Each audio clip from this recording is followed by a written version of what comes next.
Okay, good morning. This is Jen Lautenbach. I am the co-chair, vice chair of WTA, and I'll be leading the meeting today. Allie is unable to attend, so I'll call the meeting to order at, I put my phone away, 8:05. And could we get a roll call, please? Here. Lautenbach. Here. Billyquist. Here. Lund. Here. Sadoo. Here. Stewart. Here. Williams. Here. Darwin. Present. And do we have Todd Donovan online? I believe he's absent and absent. Thank you. Thank you. Do we have anyone online for citizen communications that would like to speak at this point? If there is, please raise your hand. Not seeing anybody. Is there anyone in the audience? Wait, guys, say. If you want to come Stand up, introduce yourself. yeah, if you want to come up, there's a microphone up here, so it'll be. I did this before. I shouldn't be this nervous.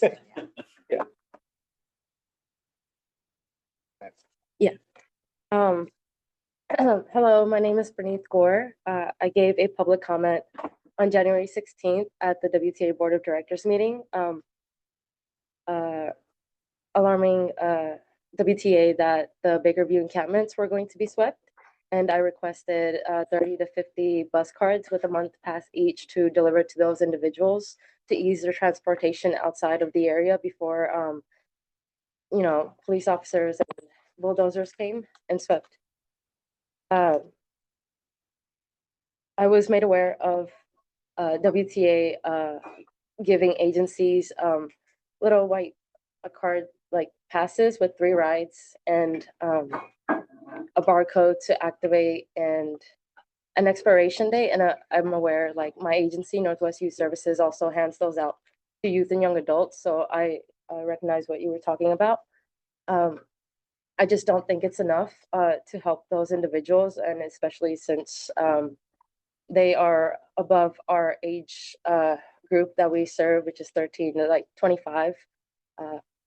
It was inappropriate to ask my own agency to provide those bus passes. So I'm now requesting your support because the Maplewood encampments are going to be swept on March 18th, which is Tuesday, and they are to be outside of the area on the 17th. And I bought 60 bus passes myself. That cost me about $2,000 before I even came to you for help last time. And it's just, I can't afford to do that kind of philanthropy anymore. I live paycheck to paycheck, and I'm very close to homelessness, so it's very important for me to just ask people with a lot of power and influence and you're very prominent leaders in our community. So I thought this was most appropriate to ask you. Please assist in providing any community member or any homeless agency serving Bellingham to pass out these cards. And if not, it's okay, I'll go into more debt. Thank you.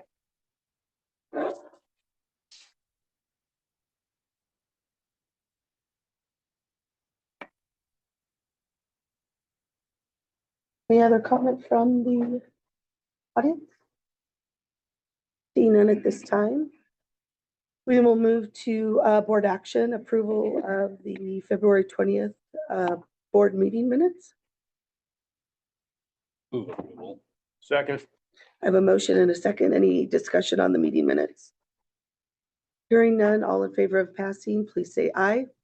Aye. Any opposed? One abstention. Okay, thank you. The motion passes with approval and 1 abstention. We are now, the board will now meet in closed session for a collective bargaining introduction as allowed by RCW 42.30.1404B. The board will be in closed session for approximately 30 minutes until 8:40 a.m. The board is not expected to take any action on this matter following the closed session. So we will go ahead and excuse those not included and move the online meeting to a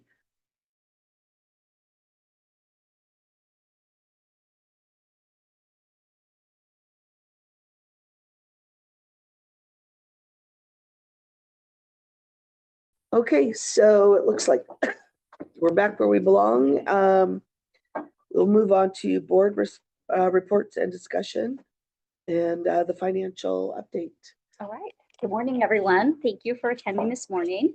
We've got a high-level financial update on 4 different areas. So we'll just kind of work our way through those. The first one is a revenue and expense update for 2024. I haven't passed anything out because these numbers are very preliminary, and we're still working on doing our accruals and also working through all those GASBs that we have to produce for financial statements. Good news is revenue came in on target. Remember, we did adjust our sales tax revenue down about $4.3 million. It did come in very close to budget at $39.5 million. So under 40 million, we haven't seen that in a long time. It is flat with 2023. So under what we projected flat. And actually fair revenue was up a little bit. So revenues turned out well. Expenses were significantly under budget in a number of areas. And we'll be spending some time looking at these line items to determine why and how that will influence our 2026 budgeting. So our amended budget for 24 had a net income from operations about $211,000. Right now, without these adjustments, we're at about $6.5 million. The GASB adjustments will take some of that down, but those are paper adjustments, not really cash adjustments. And we also were below budget for capital. And the primary piece of that information is that we didn't buy that property we had talked about. That was $5 million that we had in the budget.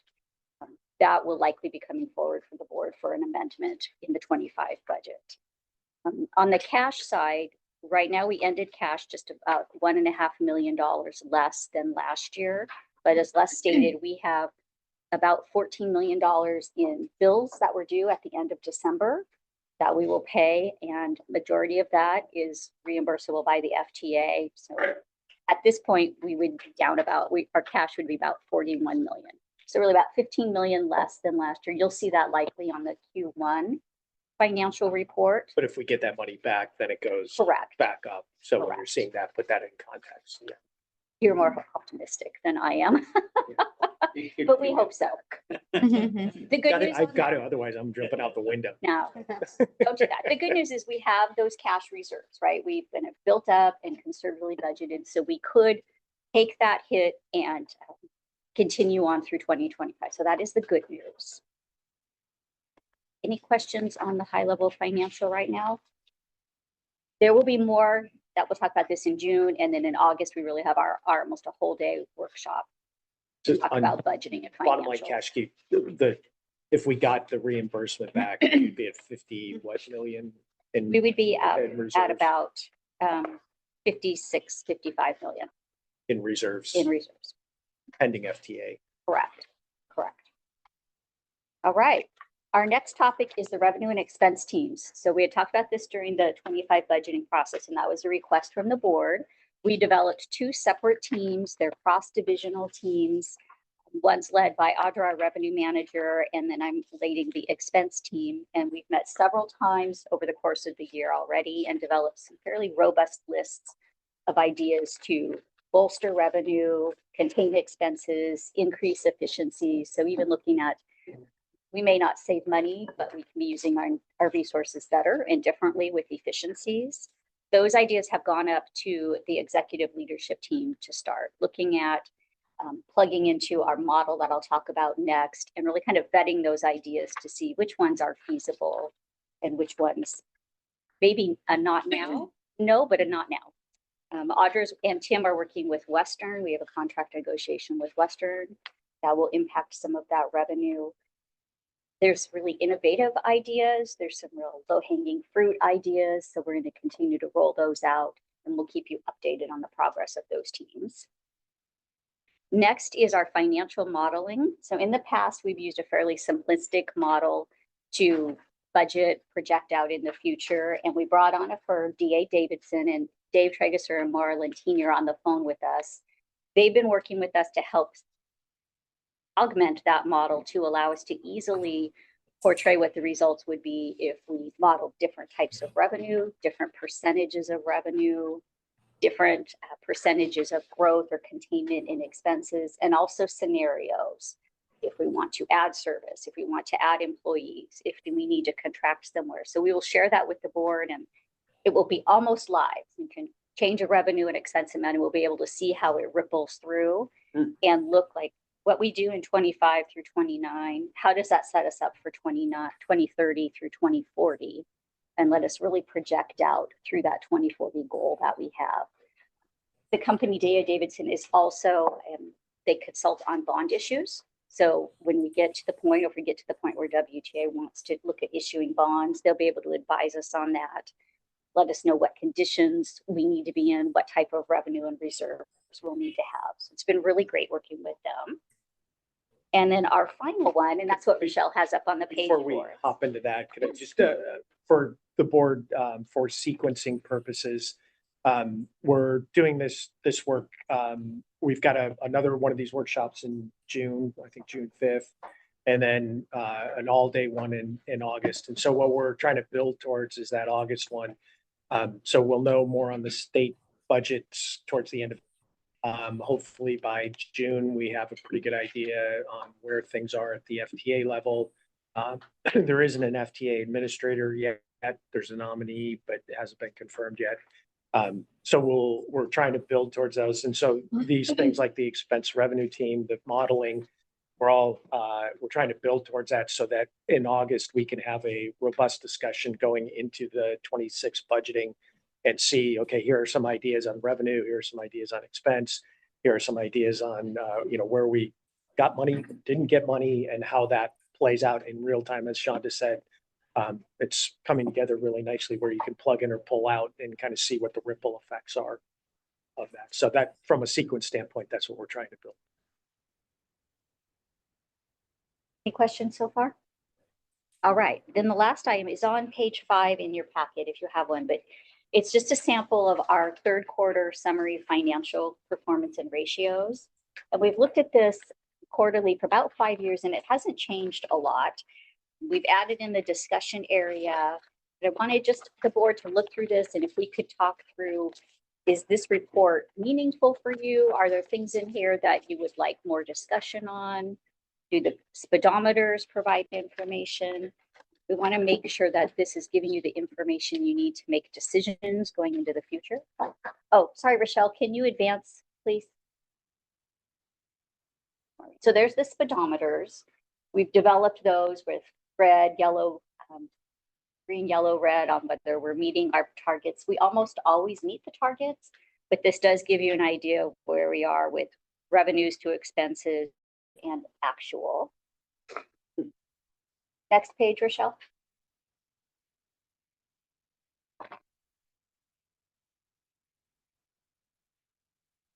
This one are the sales tax receipt graph. So this is a new one, fairly recent, where it talks about our cumulative year to date and our Q3 comparison. An idea we had was maybe just to flesh out a little bit more discussion about what this graph means. That's one page there. Next page.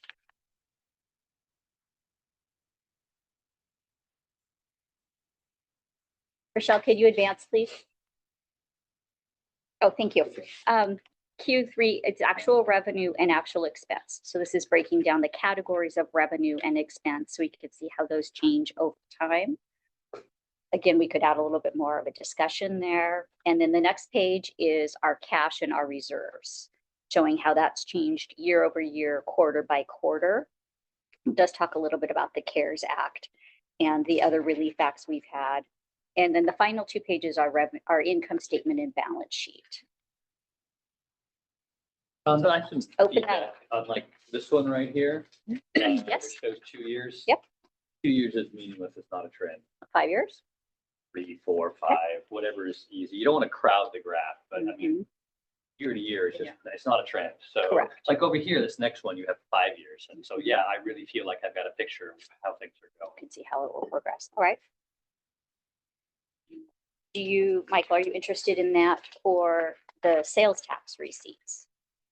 Yeah, I mean, I think 5 might be a good time span to see a trend.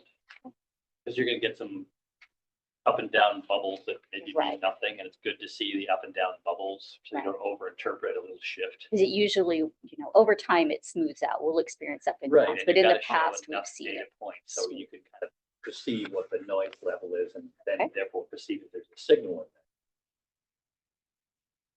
Are there things that you get from your cities or county that you particularly like that is helpful in decision making that you're not seeing in here?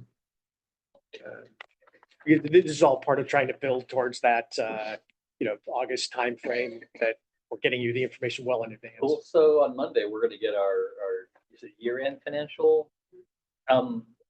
Our finance directors have usually spent a reasonable chunk of time just talking about economic indicators for the economy. Not about the city's finances, but give a little context to the economy. I don't know. Yep. And we are watching, as Les mentioned, we're watching what's going on at the state and the federal level, and we'll have the ability to adjust those in our model. Also at the local level, we're looking at what's happening with the border crossings, with businesses, potential growth in unemployment in Whatcom County, and what that will do to the sales tax revenue. We don't have our January receipts yet. I expect them to be flat. The challenge with sales tax is the reporting is 2 months behind. So when we meet in June, we'll have 4 months of data to look at. That will give us an idea of what's happening, but we're watching that. Miranda, our procurement manager, she lives in Point Roberts part-time, but she has a home in Point Roberts, and she said it's just dead up there. I believe the community wrote a letter to Canada asking to be exempt from the tariffs that have been imposed, but it's just empty up there. So we're seeing that firsthand account, and we'll continue to watch it. But those will be large impacts. Tariffs on construction materials. Construction's a big part of our sales tax, and it's concerning. I think we're also going to see hesitancy just to come across the border and shop as well. Even at Camp Horizon, we've had a Canadian camper pull out because of concerns about crossing the border and coming into the US. So I think that we'll see more of that too. So that directly affects the sales tax. Looking at our bus purchases, I don't know if Gillig is exposed to the tariffs. In the past, I know we usually have a price guarantee, but then there was like this force majeure reopener clause, and this might be a force majeure kind of thing. Do we know anything about our exposure on the capital for the buses? I'll answer that. I'll ask Andy to fill in. We have been looking to Gillig to get some quotes on buses. We have some paratransit buses that we want to order this year. Quotes are 2 to 3 months out. So I think they're trying to figure out what they will be able to charge us. And then we need to figure out if federal funding doesn't come through for those vehicles, what do we do? But Andy, do you have anything additional? Kind of reiterate what you said. Getting quotes is an option right now. Everybody's on hold wait. This is secondhand, but at the Washington State Transit Association meeting last week, what was passed along is that Gillig is affected by the steel and aluminum. And they're trying to figure out what is that financial impact and what does that mean for them and passing things along. Gillig, their business model is they cash flow the buses, so we don't pay until we receive and accept. So there's no progress payments or any of that kind of stuff. And so their business model may get stretched if they're hitting those. And so we don't know. FTA has recently authorized us to make progress payments if we needed to based on the market because the bus market is shrinking. We're down to 2 manufacturers, maybe a third depending, but and that's down from when I started before there were 5. So it's continuing to shrink, which as you can imagine the bus demand is or the bus demand continues to be there. And so there's fewer entities to order, so it takes longer.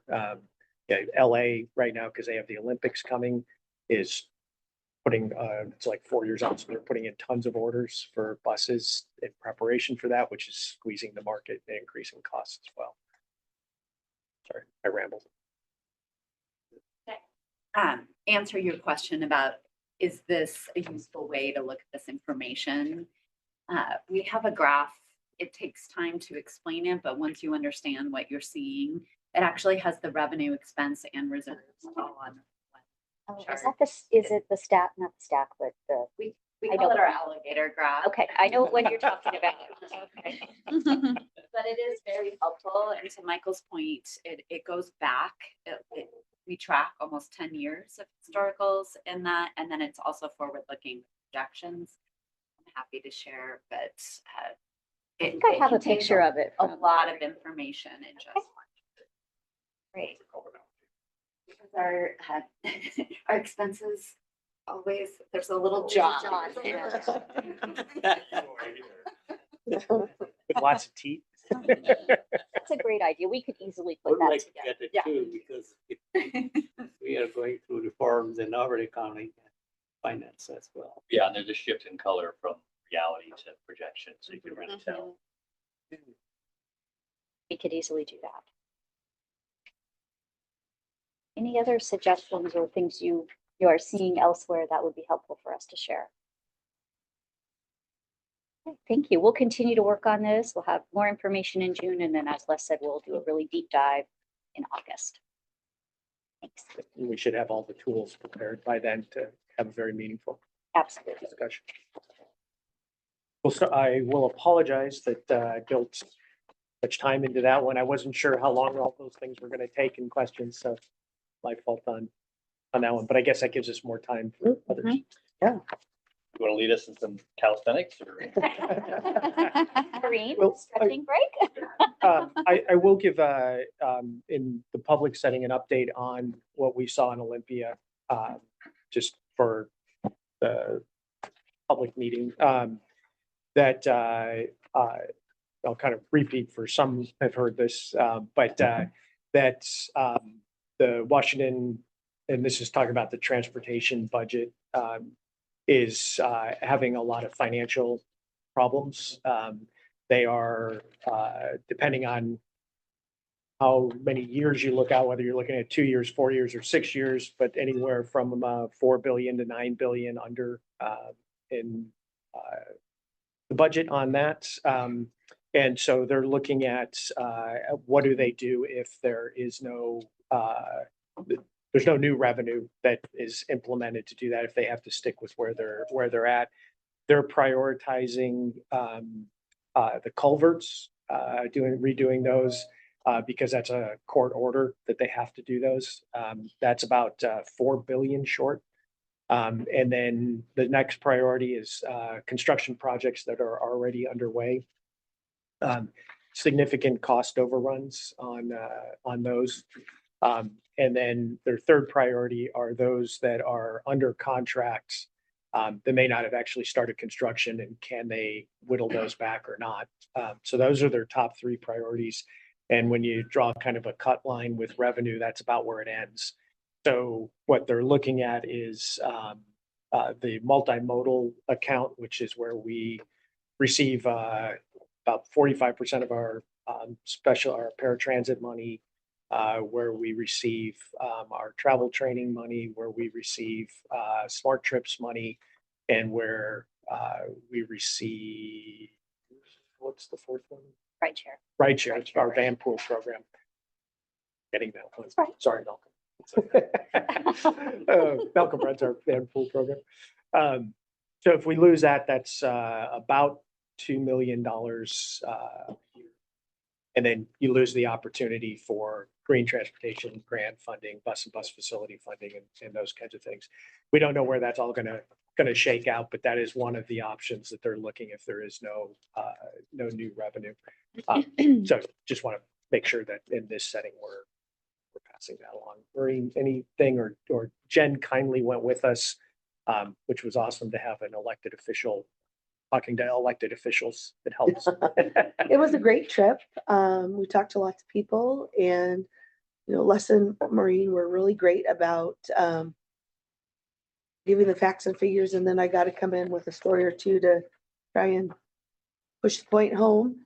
What impressed me the most is just the level of respect for Lesson Marine that I felt throughout the trip. WTA is very well regarded at a state level, seen as innovative and ahead of the curve, and doing things that are important to the community.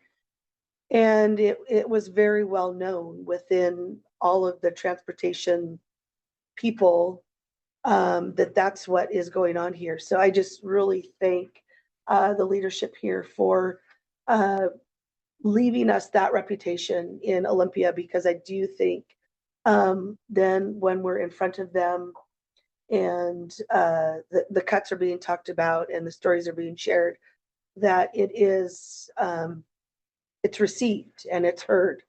So just, yeah, it was a great experience. And So at what point we know when those funds are gone? Or do we wait until we know those funds are gone to start making contingency plans? Like, I don't have a sense of what we lose operationally and when we lose it. Yeah, that's a great question. So from sequence wise, I think it's March 21st that the state forecast comes out, which will inform the state budget riders. So they haven't released anything technically yet. They've got, ideas on things, but so we'll know more at that point. And then the state budget should come out. Our understanding is towards drafts towards the end of March, beginning of April. So we'll have a better idea there on what happens. Legislative session's supposed to end sometime towards April 27th. But if cuts kick in, it would be in the next fiscal year. We wouldn't start seeing those until the new biennium, which starts in July, which isn't that far off. No. So what we're trying to, and that's part of the expense and revenue teams, is trying to think through, okay, now we've got a new factor on here. We've also got a new factor with the federal level and what happens at those with those grants. So we're going to have to start thinking through what's the worst case scenario, and then we can always layer on top of that if revenue starts coming back. Which again goes to this, we're trying to build, as we talked about in the finance thing, trying to build towards that June discussion with the workshop, that we will have a much better idea and we'll have some options that we can start talking through there. And then in August, we'll hopefully have nailed down ideas because we'll have, except maybe at the federal level, I don't know, but we'll have a pretty good idea, I think. Is that? And we won't be Yes. waiting for that. We'll be using the model to start playing with our different scenarios until that information comes out. I guess it'd be good for the board members to know, like, what does this mean operationally? Is there specific things that are going to be hit harder because of the dedicated funds you're talking about? The two big operational things would be if 45% of our our paratransit money goes away. That obviously is big, and that's part of the reason why there's Ben's online. Yeah, that we're having this paratransit discussion is to set that foundation. So you have the facts on how this runs and the requirements and things, so that if we have to make decisions, we have that going. So that would be a big operational one. And kind of one of the complicating factors that Ben will talk about is that it's because it's Americans with Disability Act required. It's tied to fixed route. So there's a complicating factor there. It's not something that could just get sliced off. Not to be cold on that, but there's a lot of complicating factors to go along with that. And then the other one is the van pool, is that really supports that, which has a huge environmental benefit because you're pulling 5 to 7 people out of single occupancy vehicles and putting them into one van. And it's not that expensive to operate in the scheme in comparison to other public transportation. So you get a big environmental buck at a relatively low cost. And then the travel trainer, we have a person on staff who's presented to the board before that does an amazing job. What he does is he takes people with disabilities, whether physical or developmental, elderly, and teaches them how to ride mainly fixed route, which helps us because some of those folks are eligible for paratransit. And if you can teach them how to ride on fixed route, it helps us financially, but it also helps them because now they don't have to call a day in advance and schedule a ride and, those kinds of things. It gives them more freedom, and gives them the ability to live independently. So that would be a tough decision on that one. And then our pass-through grant with COG for smart trips.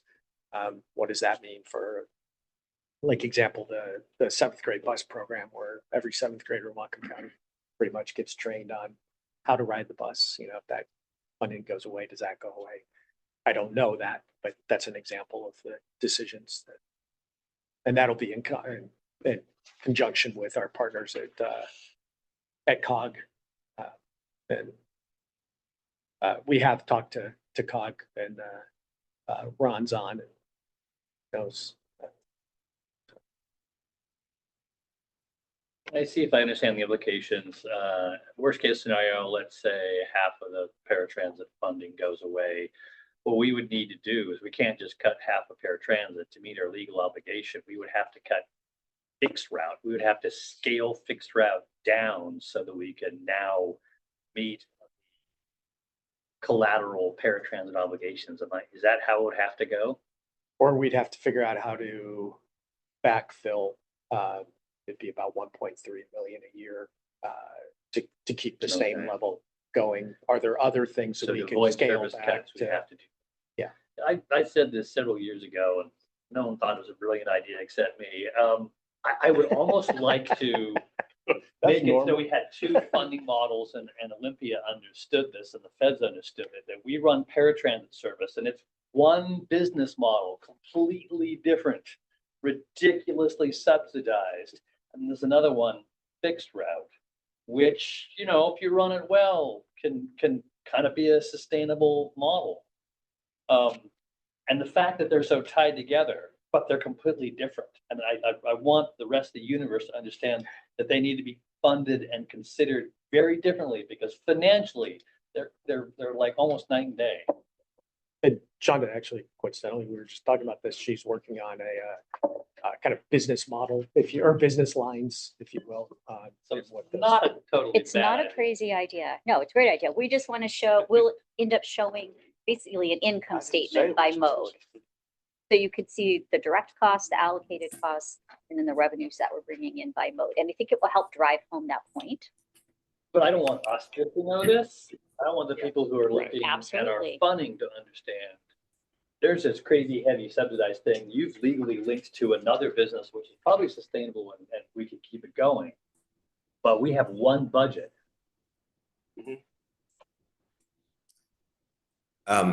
Kind of related to paratransit, if I could say something. We also there's a day of the week that we do all county instead of just, what is it, half mile off a fixed route. I guess if times are tough, we have to look at services where we go beyond the call of duty. I don't. A little bit. Okay. I think, Mayor Cortex might be referring to zone service where we have quadrants within the. But hopefully we'll, I guess we're going to talk a little bit about that in paratransit, the zone service there. Thanks.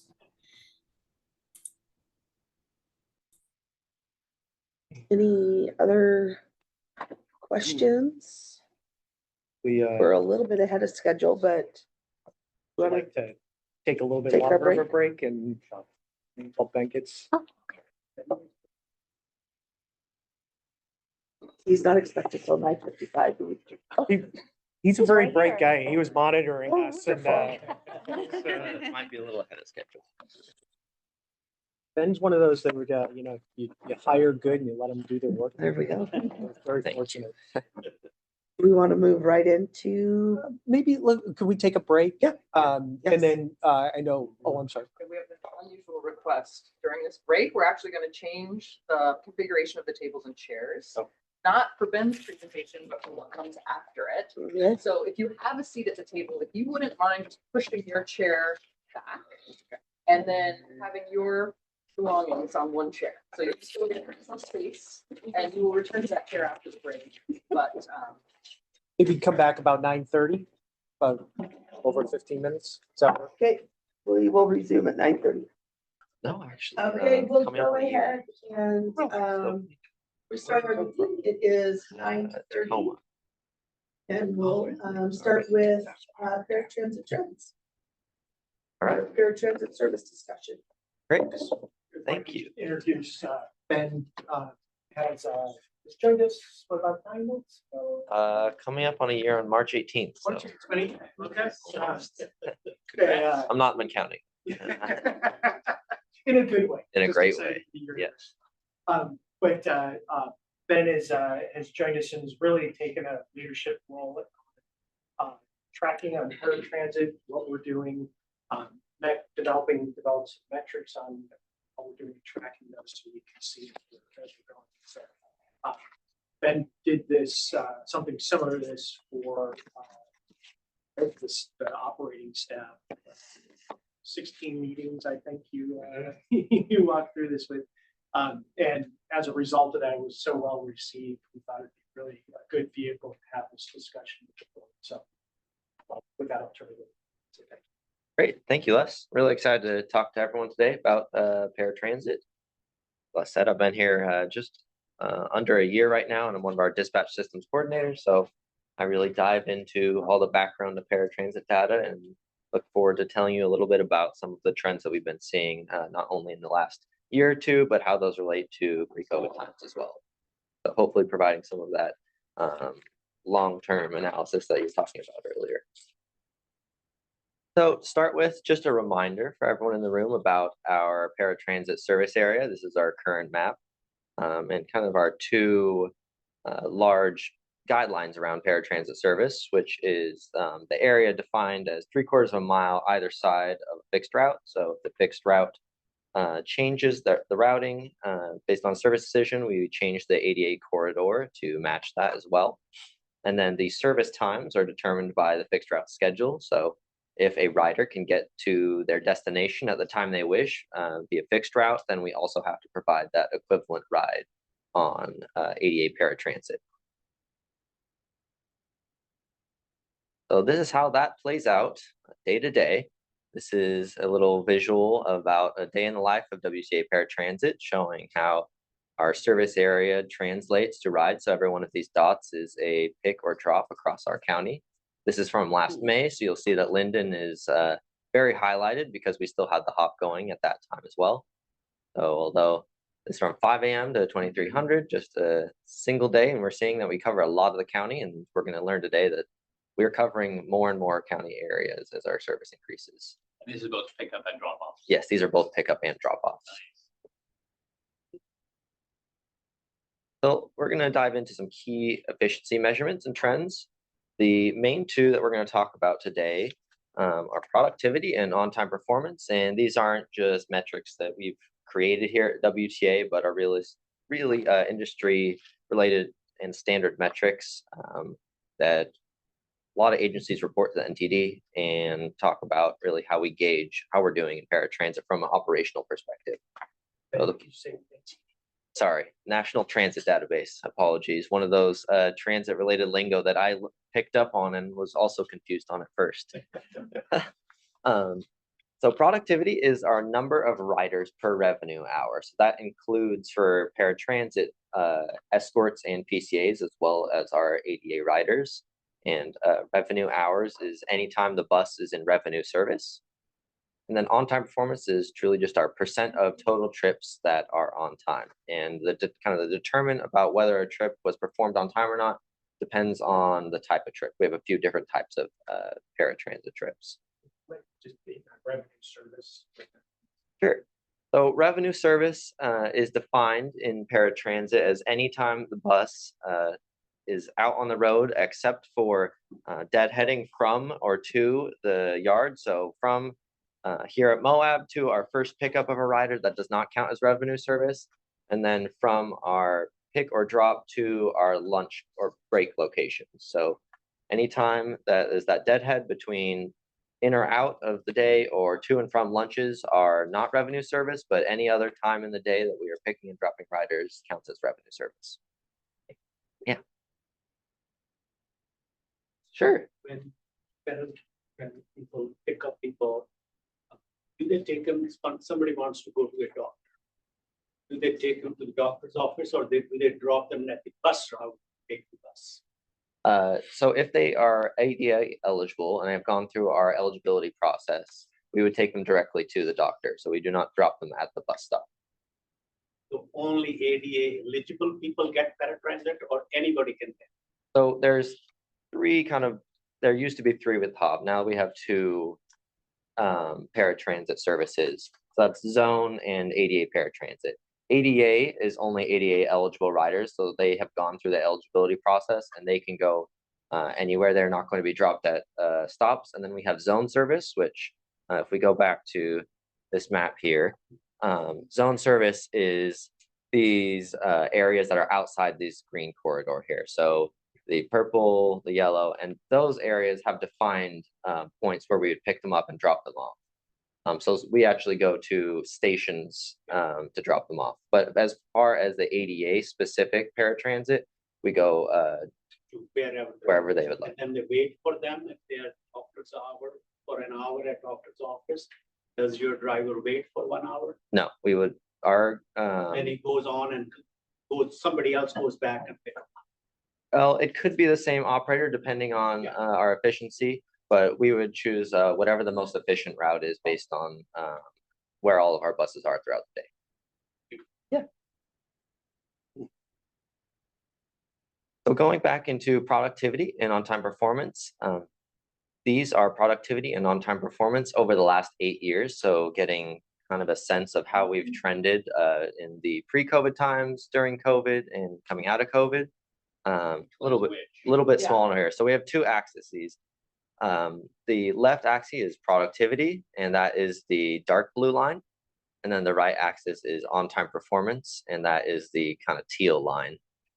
So pre-COVID, we were doing around 3.3 riders per revenue hour, and our on-time performance was closer in the 91 to 93% range. When COVID hit, our ridership drastically dropped, which meant that our riders per revenue hour also dropped. So that dropped down to 2.87 in 2021. And because we had less riders, we had less strain on our resources. So our on-time performance went up to about 98%. And specifically focusing on the last 3 years here, we've started to kind of trend towards a middle ground, but also a little bit downward. So we've gone from around 98% on-time performance in 2022, and we finished the year end in 2024 at 94%.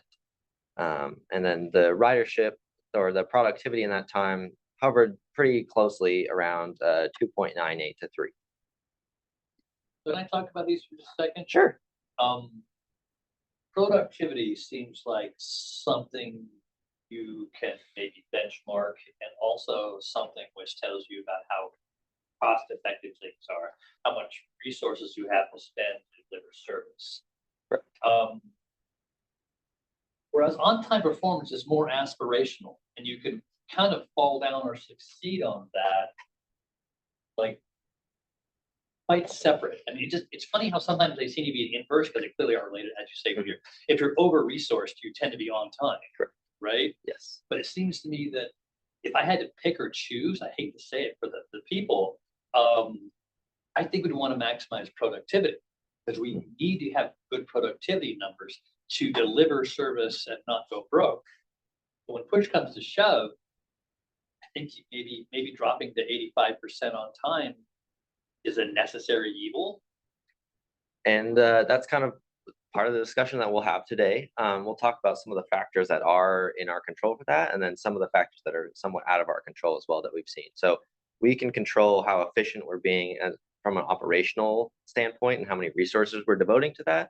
But there's also the other side of our ridership that we cannot control and the demand there. So as we've seen county miles increase, there is a factor there that we can't really control related to our productivity, where if we're going out to far places in the county, then we really can't be efficient. If we're going out and picking up one rider 20 miles up in Blaine and we were in Sudden Valley before that. So there's kind of a balance here that we'll talk about today between things that are in our control and things that are out of our control related to productivity specifically. Maybe can I go through a few more slides and see if that answers some of your questions as well? Sure. One question. Do the people pre-schedule or how many hours before they have to call you? Like that would be a factor for on time also. If they can schedule a day before rather than same day or 2 hours earlier, that would make a big factor. So we do require a day ahead calling to schedule rides. We do not have any same day rides right now, which allows our schedulers and dispatchers to create as efficient schedules as possible the day before, so that we are really creating manifests and various runs that are as efficient as possible. There's always going to be changes same day, so people will call in and cancel. So we might have to move things around same day. So we are constantly optimizing. But yes, as from that exact perspective, we made sure to have a very few number of same day rides and only unique circumstances. I remember having this discussion probably a couple of years ago on the same topic, and the suggestion at that time was, can you group that? Like if I want to go to a doctor on Wednesday, and if we know all these, because these are the finite number of people who use 80-20 rule, right? 20% of the people use the service. Yes. Okay. If we have this something that we can cluster them in certain areas, to certain things, we could talk about later, but I just wanted to say that this was talked before. Yeah. And then just before we continued into this discussion of productivity versus on-time performance, there's a lot of minutia that goes into on-time performance and what we're required, but there is an aspect that we are required to at least pay attention to on-time performance for the ADA. So I'll maybe let Chris take any further questions on this, our paratransit manager. But once we get down to around the 90% range, there is some factors that we have to consider that we are being intentional with still being on time for our riders as well. So we can't just let that tank for ADA as well. And I was remiss. You were introduced to Chris as our new paratransit manager at the last board meeting, but Chris is here, and I apologize to Chris for not mentioning that at the beginning. All right. So specifically looking at the last 3 years, what can we learn from these numbers? First, I wanted to point out that in 2023, we met both of our operational efficiency goals. So talking a little bit about those goals, our 3.0 productivity goal. This was based on historical ridership in a service area. So if our service area was a dense urban area, that's just a city, we could maybe be able to set this goal higher because we'd be able to have more rides in a defined area. If our service area was all islands or a larger county area, this might be lower. But we have set it at 3.0, and we think that is achievable target goal. And then for on-time performance, it's 95%, and that goal was chosen to mirror our fixed route goal of 95% on-time performance. What else can we learn from these last 3 years? We wanted to pay attention that both efficiency metrics that I mentioned trended down from 2023 to 2024. So that caused us to have increased efforts to focus on the factors that are in our control to help those two metrics. So what Les had mentioned earlier was these paratransit efficiency trainings, which we conducted in operations. And we trained 90 of our operators in these efficiency trainings. And what we did in this was I talked a little bit about the data and what's going on. We talked about some of the best practices to make sure we were all on the same page. Then we also did some interactive activities to help some of our newer operators learn from our more experienced operators on best ways to route, most efficient ways to get riders on board and securement. And then we also use them as open forums and places for discussion where we really learned a lot about kind of the two-way feedback that we are having operationally and where we could streamline some of those processes.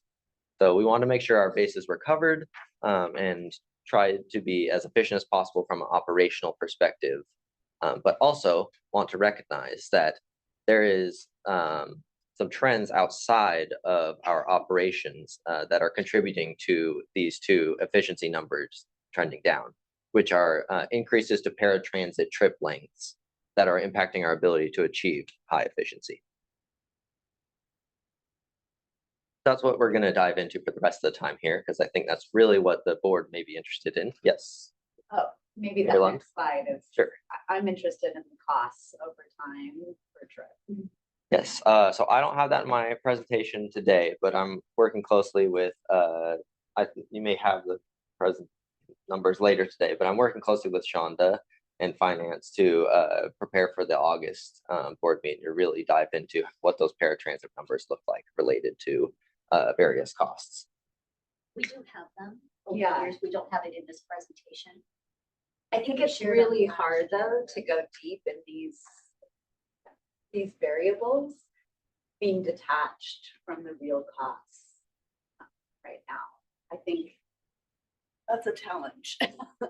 I mean, I think that is something that in the current financial picture that we have and the uncertainty at the state and federal level, really having this information up front and early to guide thinking is, I mean, it is the reality of where we're at right now. So it's challenging not to have the full landscape. I mean, Would it help Maryland to have this information and then when we regroup in June, to layer on the financial? I think so, yeah. So this could just be the high level foundational and then we can tie this information down to at our June. That'll give us, we'll have accurate numbers for 20. Then we can work on that. All right. We actually had this conversation. Oh, maybe this isn't the meeting, but maybe it was. To both of you, I think in June, we will see the impact from the state budget and also from what's going on with federally with what's going on. And so in June, we'll have a much clearer idea of where we're at and which way we're going. As in some of the later slides, I'll at least infer to how some possible fixed route service allocations may affect our need for different paratransit resources. So we can talk a little bit about that, but it still will be kind of that high level that Shonda was discussing.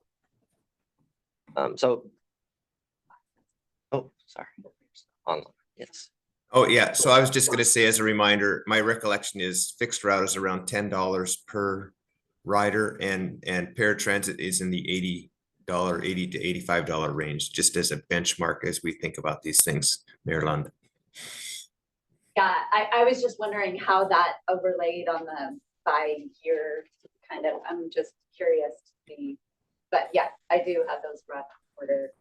Thanks.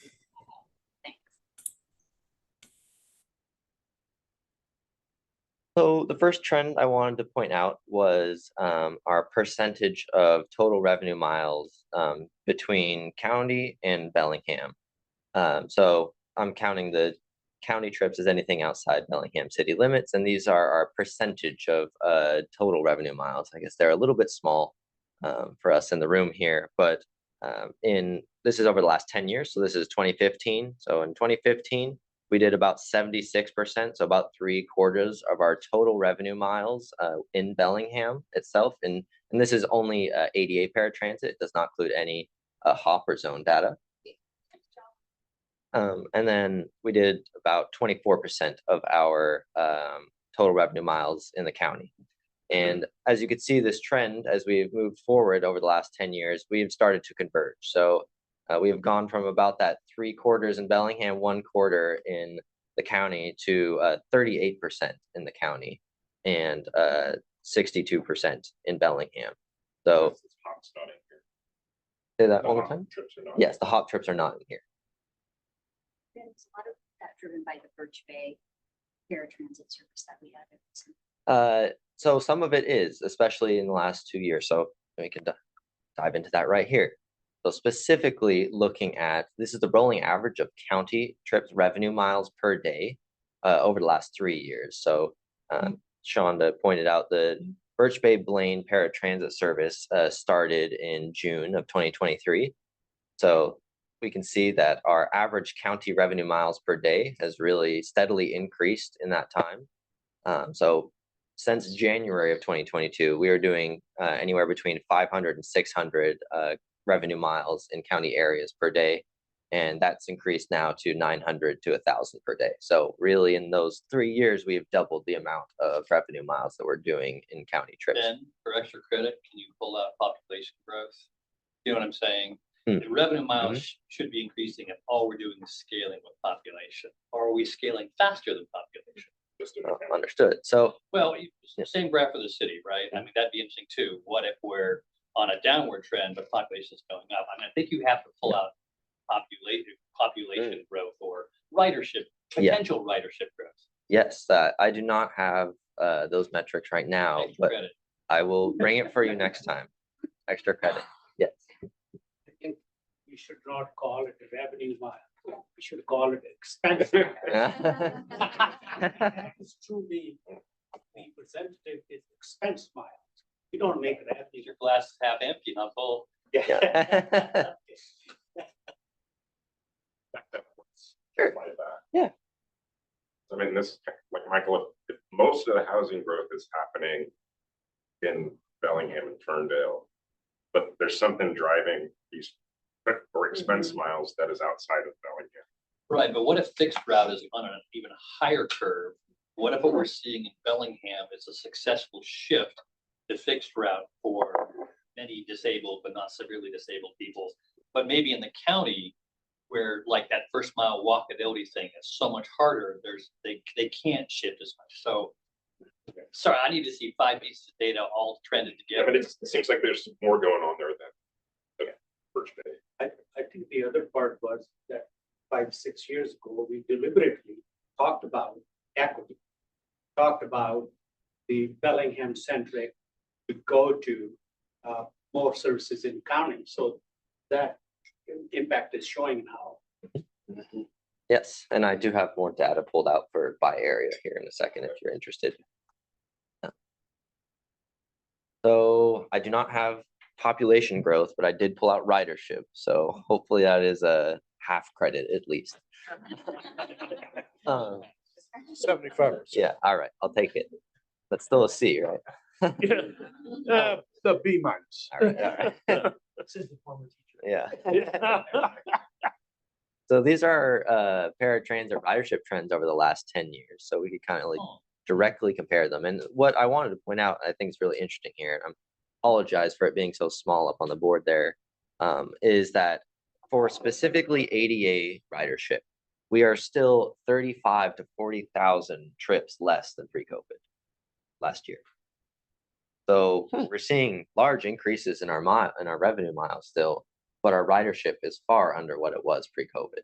And then just to point out these colors here, orange is hop rides. So that's why we see it only for the last 4 years. And then there's a tiny little dark blue line on the top of each of these graphs, which is our zone service, which is around 1,000 to 2,000 rides per year.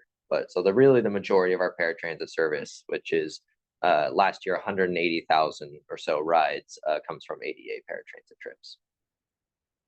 How long have we had the trainer? Has WTA been investing in training?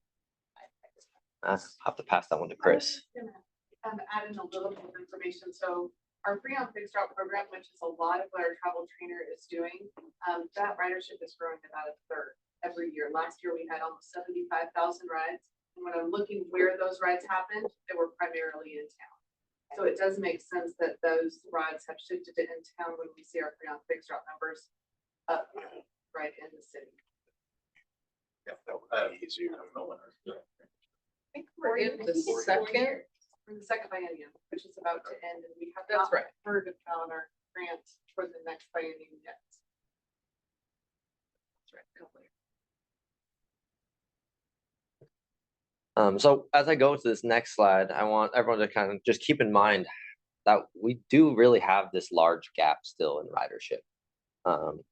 Our last year we did 180,000 paratransit trips, and that's comparative to anywhere between 210 and 220,000 pre-COVID.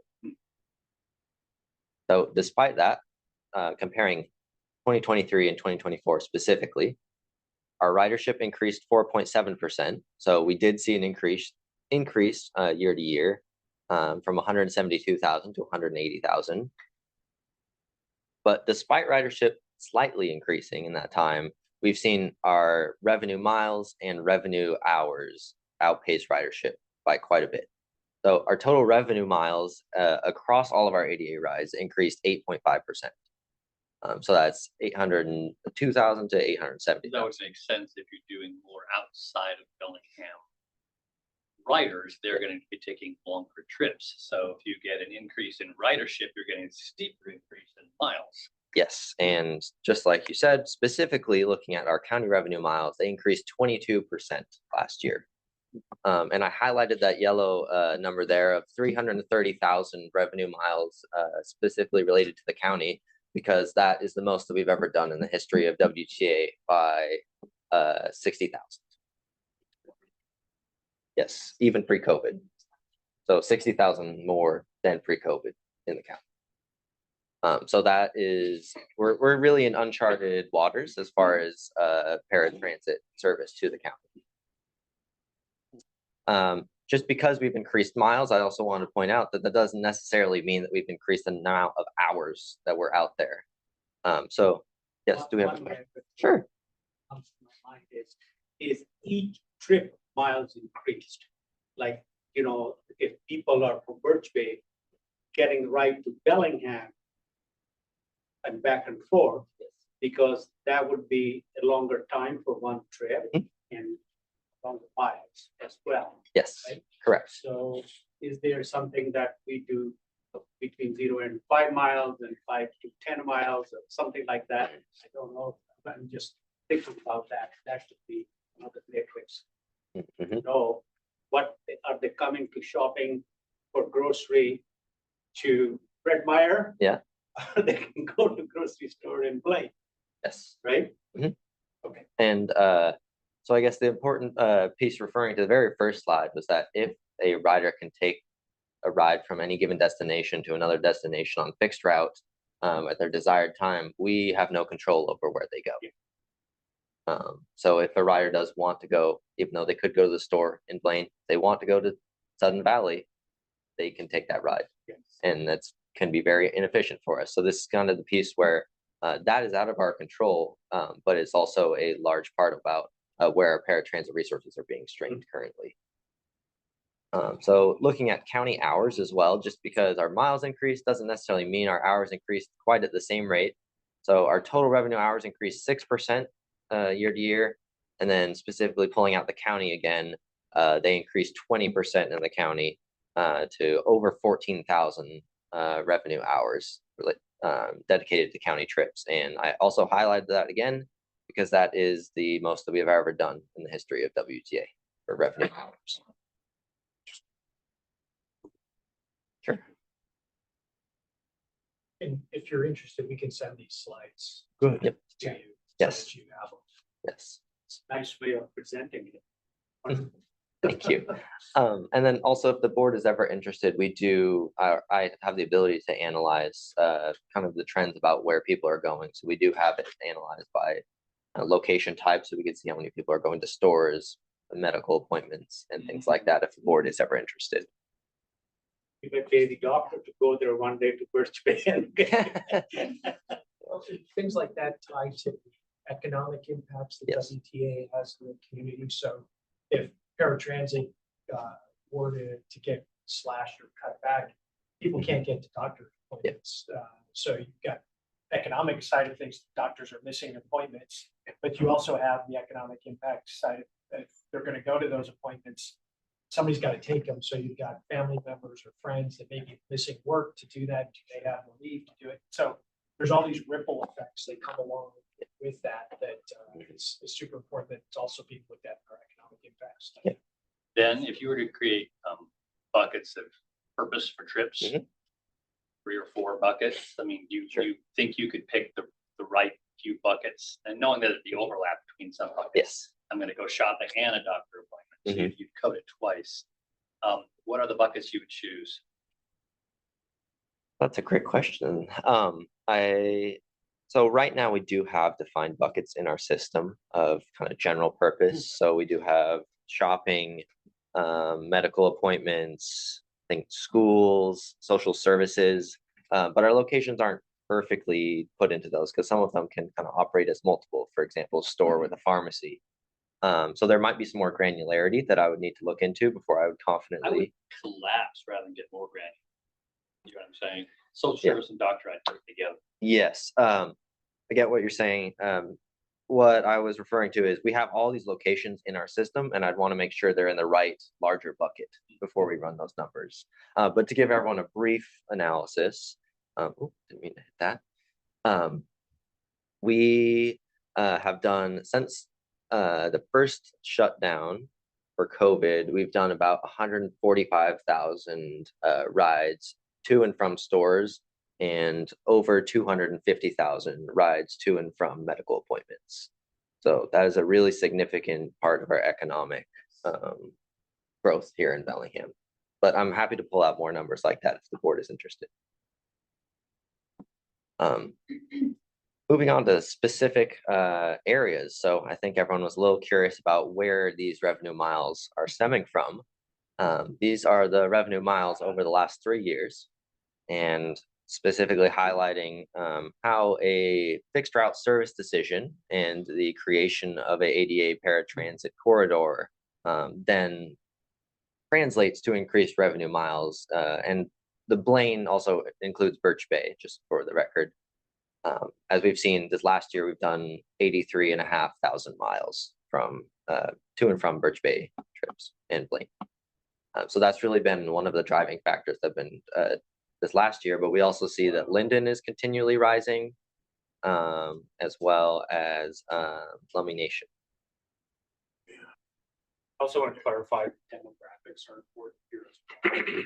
We know that Birch Bay has a large demographic of seniors. This is obvious, but I think that's important to state, obviously, that that is a factor too, where that increase is coming from.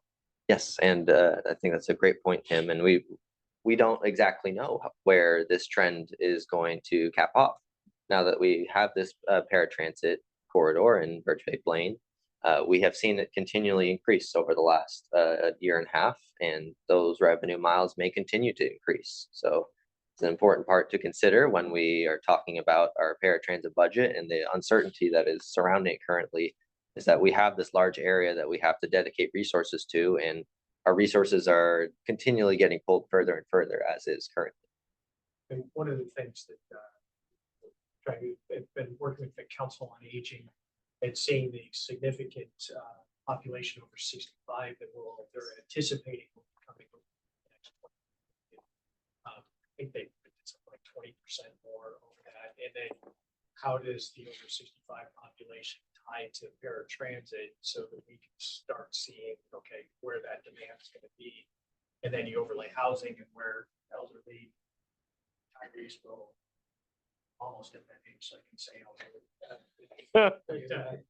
where they'll end up having to live. It was really eye-opener. We had a presentation by Council of Aging Council.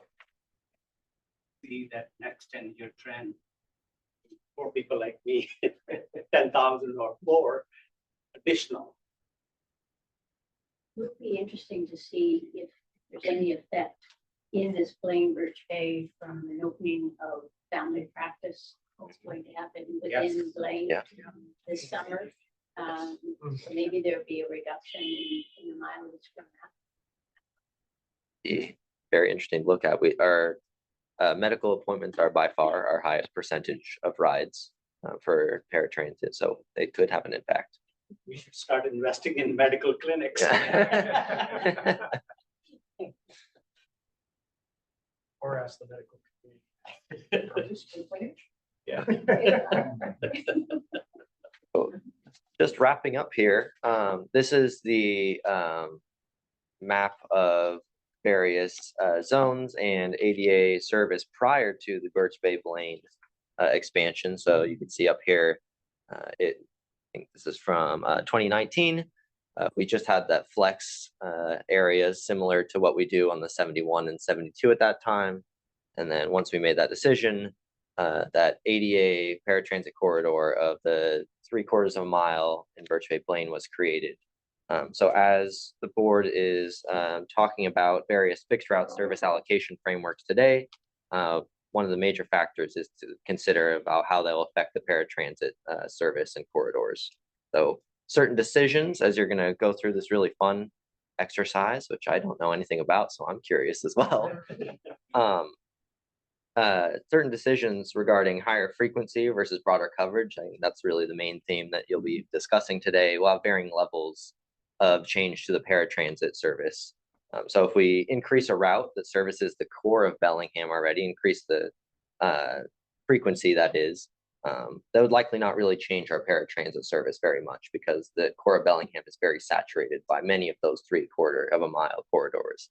But if we make changes to the 72, for example, that services Kendall, and then those factors change enough to create an ADA corridor in Kendall, that would have a very large increase in paratransit because of the increased cost for additional buses and FTEs needed to for those resources to service that area. So I will pass it along now to Tim and the team to talk about the various fixed route side of it. But if anyone has any questions, feel free. Raised a lot of questions in our minds.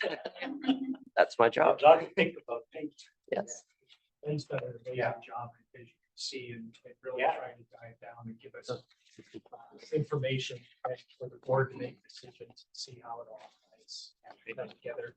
And so hopefully articulate it how it ties to the next. So we'll get, if you like them, we'll send out the slides. So I have one question, on the slide that showed, revenue miles.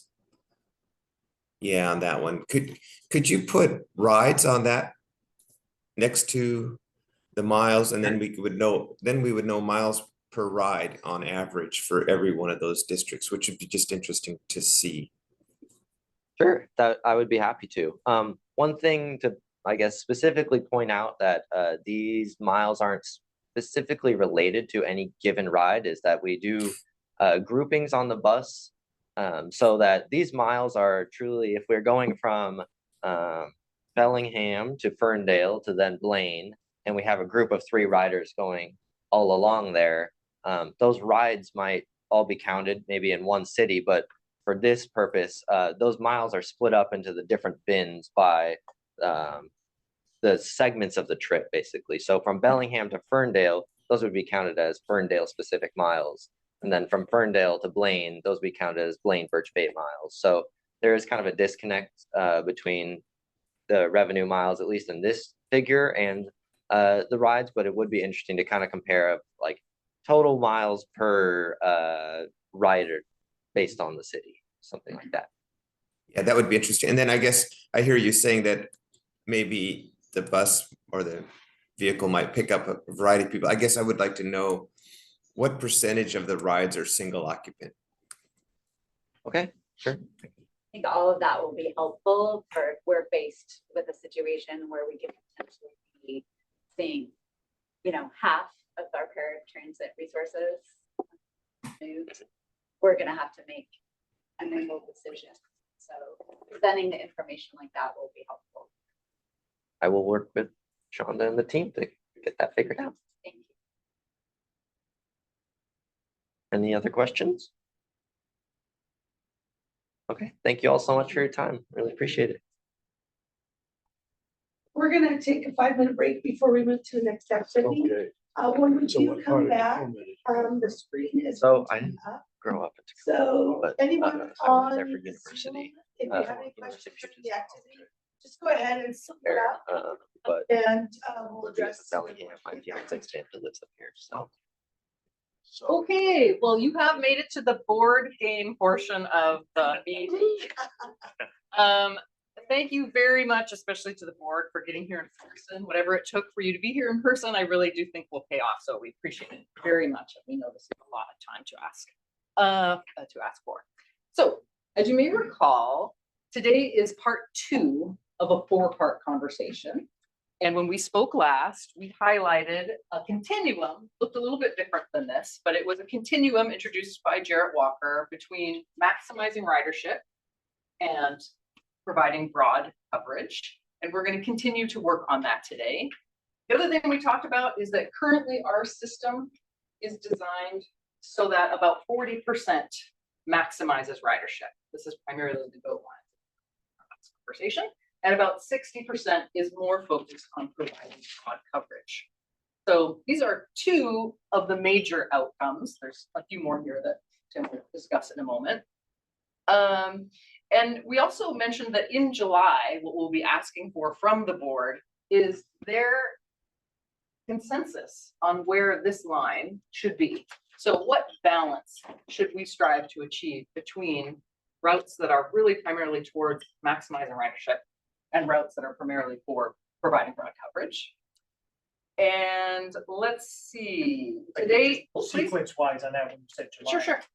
This will come back in June for a more substantive discussion and then try to look for guidance in July. So sequence wise. Yeah, great. So today is really just an opportunity to enrich our discussion around that that continuum and in a way that hopefully will be fun. So just kind of to reiterate, every service decision really involves deciding between maximizing ridership and providing broad coverage. Whether or not we acknowledge that as part of the process, it is an outcome of that process. Most of the time we don't talk about it, but we need to have a conversation about that because again, you don't want to necessarily leave it up to staff to make that decision. It is a policy for decision. So in order to spark the conversation, we have this fun little game, obviously, in front of you here today. It's designed to kind of enable your discussion. Really, we want to focus on your discussion. It's not so much about what we say today, but it's going to be what you talk about. And we can help guide that today for you. It doesn't have winners or losers. And just to acknowledge, it's very much simplified from reality. So I just want to make that crystal clear. There's a lot of other factors, we realize that. But in order to make a game, you have to kind of simplify the rules and make it so it's understandable. The other thing I want to mention is you did hear about paratransit. This is only about fixed route service. We acknowledge that sometimes when you make some of your decisions on this map, it's going to affect paratransit and some other things, but we're really solely focused on fixed route transit. We're concentrating our focus on that just for ease of the discussion, right? I'm sure there's going to be opportunity to dive more in depth about what some of those changes might mean. You're going to work together in this exercise. It's not a solo exercise. Again, there's no winners or losers. It's more about the conversation. It's more about, you know, the results of the sort of the changes that you see on the map. We're going to do a practice round. We've got 4 scenarios we're going to work through. This first round, we're going to help guide that more, I guess, more actively from staff, just so you know kind of how the rules of the game are played. But then we're going to kind of cut you loose on the last 3 scenarios, so you can kind of we'll step back and then you can kind of dive deeply amongst yourselves, and we'll help guide the game pieces in the scoring.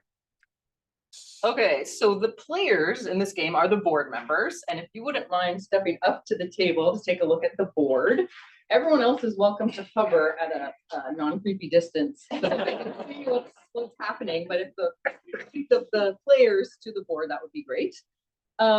You'll notice that the board loosely represents our community, right? You've got some communities with connectors between them. And the other thing I just want to point out before we get started is that every hexagon has a border. And we're using that border to represent 2 things. Again, very, very simplified in terms of characteristics that make a place either conducive to transit or not conducive to transit. And we're using these 2 things. We're using density and walkability. and this will come more into play later, but just want to call your attention to the fact that the darker the border, the more dense and the more walkable that community is. Any questions so far? Will this be available to purchase at the gift shop? It could be. It could be. Very We'll see how well it aesthetic. goes. Very Nice colors. Okay, okay, so what I'm gonna talk about, do you want to talk about what the game pieces mean, or are you gonna do that? later? I'll do that. You did that, okay, thanks. I'm gonna talk about how the scoring works here, just briefly. Just to kind of point your attention to this board, as you're gonna be working here, I'm gonna be working on this board to show you the impact of basically your decisions about service. For the purpose of the game, we've identified 5 different results or outcomes. The first one here is maximizing ridership, which scores bus service that provides the greatest number of riders and the most diversity of riders.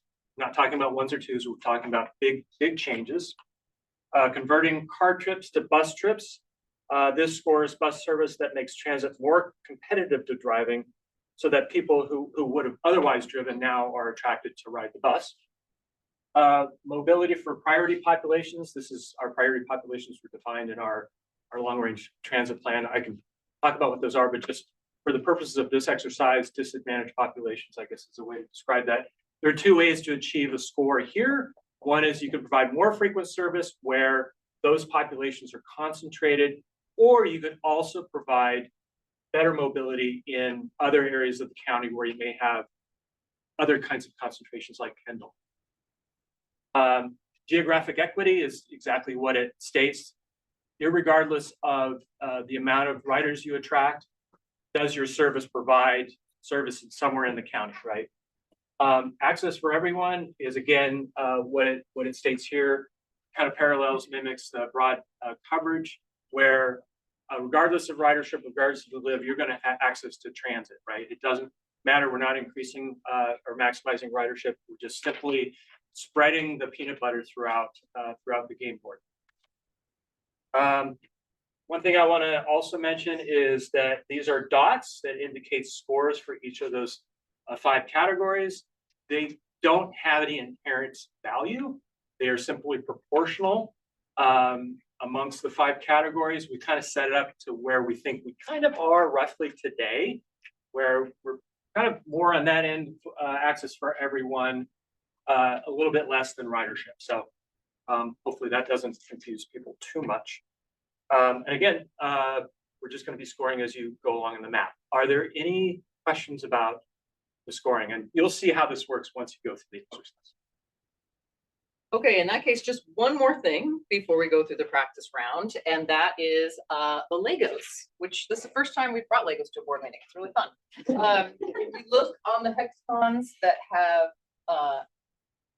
no Legos, there is no service there. There are a few places like that on the map.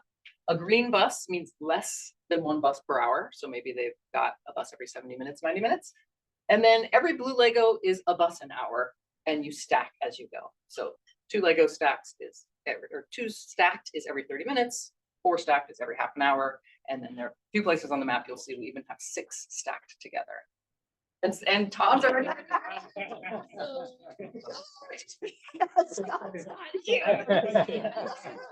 You can still see us. What does a Lego mean inside an area closed between them? So for example, do these just mean circulating downtown and never leaving? Not exactly. This is one of many ways in which we have had to oversimplify in order to do what the game is meant to do.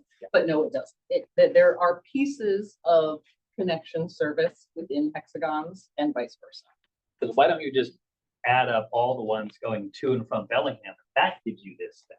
Aren't these I think you will find that it's harder for you to consider things and see what the impacts would be if we had done that. But it could turn out we're wrong, and maybe we'll change that. The way I'm thinking is, I am more interested in adding to my connections, not adding inside. Yeah. You see what I'm saying? Yeah. Well, we fully apologize. There will be some scenarios you won't be able to adequately test based on how we have oversimplified. Yes. But hopefully what it does do will still be. Let me keep asking. what does it mean that this is big? Because like I said, I would love to see strong connections. If I wanted to be downtown centered, Yeah. I'd want to see all of these big. Yeah. Why do I want this big? Well, this would be one of the options you would have, Michael, is to take logos or Legos Some of off these of that over here. 8 pound And and then redistribute start and And redistribute. what does that mean when I do that? What would That it will mean? change. Well, yeah, but what does it mean? in The terms of frequency on buses? the go lines? Well- Is that practically what? that Yeah, is? because I would, right now I'm thinking, if I want to serve downtown, I want to move almost all these out of here and Right. move them on the lakes instead. But Right. what am I actually meaning? What does that actually do? Those things. Well, I want to try that. I want to just like. Well, let's start. Let's try Yeah, it. Let's try it. This is actually how this is supposed to work versus, kind of trying to Alright, yeah, explain, yeah. like have the explanation. Okay, come we're after gonna, trying. we're gonna start with the first scenario, and we're gonna get to the reallocation. This first one, though, is different. And again, this is kind of the pilot, so to speak, but it is kind of the real exercise. This first one is scenario A, WTA must reduce $3 million in service. So it's, it's foreshadowing, I hope. Not. So you will be required to remove 6 buses from your game map, right? So you will have to take 6. You're not replacing it. You're not reallocating. You're simply taking it off the map. Alright. That's easy. Yeah, or which places didn't vote for taxes. Yeah, there's 6 right there. there's 6 right And they still have 5 going in, so there we go. So, do we vote or we just start moving things around? Well, we talk about. I'd like to add 3 to Everson Executive House.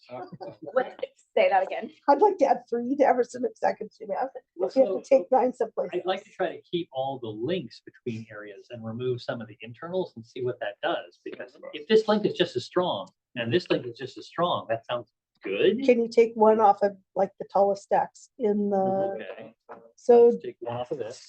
we're not for that. Take all these away. Yeah. Do we? Pay taxes too, Todd. We voted against. We just took 3 away. Did right? everyone Well, do no their one's actually. Can we raise our hands and watch the video? Yeah. Just curious. I did. Okay. Okay, so we just took 3 away from the tallest stacks. Where are the other 3? So we just added. 4 and all. What did we miss in the video? What's this? One was removed. Well, let me ask this, do we have a consensus of those? Frequent. Yeah. If we take a blue to a Take green, one. can we make those conversions? Yes, you can convert a blue to a green, right, Tim? If we wanted to convert U Street to a green from a blue, we've just done that. Okay. Well, there's 5. I haven't tried action as well. Oh, I think Malcolm has you up to date, actually, except now we also have the. So when connector you between- remove one and then So, yeah, there's. one of these localities, you're also, the Take it connection away. is changing. Oh, Yeah, yeah, yeah. So they're connected. When we're removing, How about setting down? Changes to Yeah. green. We're am I handing you mean. the green? Great. It's representing a change. It changed, Okay, did we take any from Western, by the way? it changed, that we changed it. So we should check that too. We did take one from us. And then one Contributing contributing some on money. Did we take one from Corona also? That was the same. Yeah. Yeah. Yeah. and then. Have we cut 6 buses yet? How many? We can't take Western's buses because they got a separate revenue. It's one of the biggest revenues. What's this? It's still subsidized service. though. Berkeley. Taxpayers are still paying for it. Not at the ratio they're paying for. Everson Exec Sumas are paying a higher ratio for less service. Where there's been a change. Okay. So we cut. the part of What it are is how are we driving our growth? And so, we need to think about, especially in like as it relates to the growth conversation that we're all going through. We want to create frequency and ease of use where we want to drive growth, and that's in our urban villages and downtown volume. Yeah, we need to shrink to a few strong corridors. And that is the benefit. That's up to the county's entire benefit to preserve ag land. I mean, it goes on and on, meeting our climate goals. So That's not in the room. You want Anymore. to, I will continue to you wanna turn that advocate for green? rural. do you want to turn Linden green? Yeah. No, No, I, Well, I don't think you can. Waterfront. They have one. We just, I'm sorry, the waterfront. Hold on. Oh, yeah. Waterfront right now is under. To get to six. To get to six. Where? That too? I'm there. Yeah, I get one of those. No, two more that you need to Okay, remove to get to I six. voted for the waterfront plan, but I'm telling you right now, you can walk downtown. to the yeah, waterfront. exactly. There's a walkability. factor. So Yeah. There's not much there right I'm killing my baby, but I mean, I just want to say, all of what we've reduced has come in Bellingham. I'm just gonna make that no, we did. observation. Sun Valley. Well, okay, Out Southern of Valley, This? Yeah. so we've taken a bus. Do we still need to get more? 'Cause we're still Nope, just- I think you made it 6. Yeah. You can tell by the grades. 2, 3, 4. We'll spend more 5, time on it. 6. You saw there, one. One. That's I think we took away six. Okay. Just had to join us. 1, 2, 3, 4, 5, 6, 7. I mean, Well, if we but wanted to cut, if These we, are. This is 1, Yeah, there's 2, 2, 3, 3. 4, 5, 6, 7. But the These one are back there- removing a full You're losing bus. No, those are Yeah. half. These are half. But we removed 2 half. 2, Turn blue to green, Three. remove half of us. 4. Oh. We moved 2 half Four. buses. Is this the same bus as this? These were. No. Yeah, Well, No, those were both blue. Yeah. And so you removed half of a bus on that corridor in that. can I just go back to the exercise about Yes. reducing costs? Mhm. Because we're eliminating within the city, which is probably the most cost effective. So eliminating buses where it's the lowest cost per ride, where we know, especially from the paratransit and the extensions in Birch Bay Blaine, I'm just saying, if this is the cost reduction scenario, Yeah, one of our biggest levers is going to be considered so that. my experiment was to keep the links Because you strong. could have. So we didn't cut any of the links. It's just, don't worry about it. So I think this is actually enough for a first round because you're clearly getting how it works. And these exact types of discussions will come in with the other scenarios. So that's perfect. The only thing that's missing is for Tim Okay, to show so you the let's talk about results. of scoring. what Yeah. Okay, so what this indicates, the yellow indicates what you removed, just so it's crystal clear what we removed from your score. So you removed, I think, service from Western and downtown. Downtown, Okay. Western, Sudden Valley, but that's not part of it. Those two, Work on it. let's focus on those two first. Those first two, we have frequent ridership. We reduced the frequency. The score is, for every reduction, we remove 3 points off the board from maximizing ridership. So 6 less score, and then for each of those, we remove 1 converting car trips to bus trips, and then remove 1 mobility for priority populations. Okay, and then we reduce service to U Street. We reduce service to Sun Valley and the waterfront are the 3, I think. And the waterfront. So I counted. I basically had to count. Actually, it should be here. So I just counted you 2 for going down from pole to 3/4. 2 access for everyone, 1 geographic equity, and 1 mobility for priority populations, and then 3 for the waterfront. 1 geographic equity, and 1 mobility. And then Tim, can you also show us what happened on our continuum? And now the continuum, you reduced. Well, you just added yellows over here. That changed your, Just took away the highest. I know. you just corrected your numbers. Is that correct? was on the side. That balance up there? This one here. Just saying, you had already done this, but then you came and you adjusted these. Does that adjust that? Okay, well, I need to adjust this back because it did it when you were taking service off frequency. So we're back to about right here. So we cut Back to even. where we were. We cut Okay. even. Okay. Better or worse. Okay, good. Okay, so for the second round, you can feel free to ask questions of Tim, who's playing, the final arbiter here as you go, but otherwise we'll try more to keep our mouths shut. And the next scenario is scenario B, WTA must convert car trips to bus trips. And just as a reminder, though you probably all know this, this is the category that has to do with any sort of environmental concern. You know, we can put out service and people can ride it, and it's important to everyone who rides it. But what's important to the environment is when people ride it and leave their car at home, a car that they wouldn't have otherwise driven. So we'll give Malcolm a moment to reset us, and then we'll look at rearranging existing service to convert more car trips to bus trips. I still don't know what it means to steal from the links and add to the centers. And can, I want to do that. Just give a better answer? But can we just steal What from does links it out of the mean? centers and do without cutting any buses? If we reallocate rather than cut, I don't know what it does. Michael's curious about more connections in between. So What for if we example, steal taking all some the of eight connections, bus- add to the middle, and just show us how Well, to fix it? I don't know what that decision does yet. I don't know how it I drives it. think what Michael is saying, suppose you are in Linden and there is a connection with Blaine and Sumas for and Kendall, then this doesn't mean, it means that there is more connection between them, more connection between them. Having a number here, I don't know what that signifies, but the number signifies more here that there is more traffic between, or we are providing more buses between Linden, between this. So that's how my brain was thinking too, that rather than putting buses here, we should say there should be more between Cordata and Ferndale, Cordata and Sumas. So we increase these. What if we take I don't know what it does to your number. Yeah. What if we take everything out and allocate it to the links?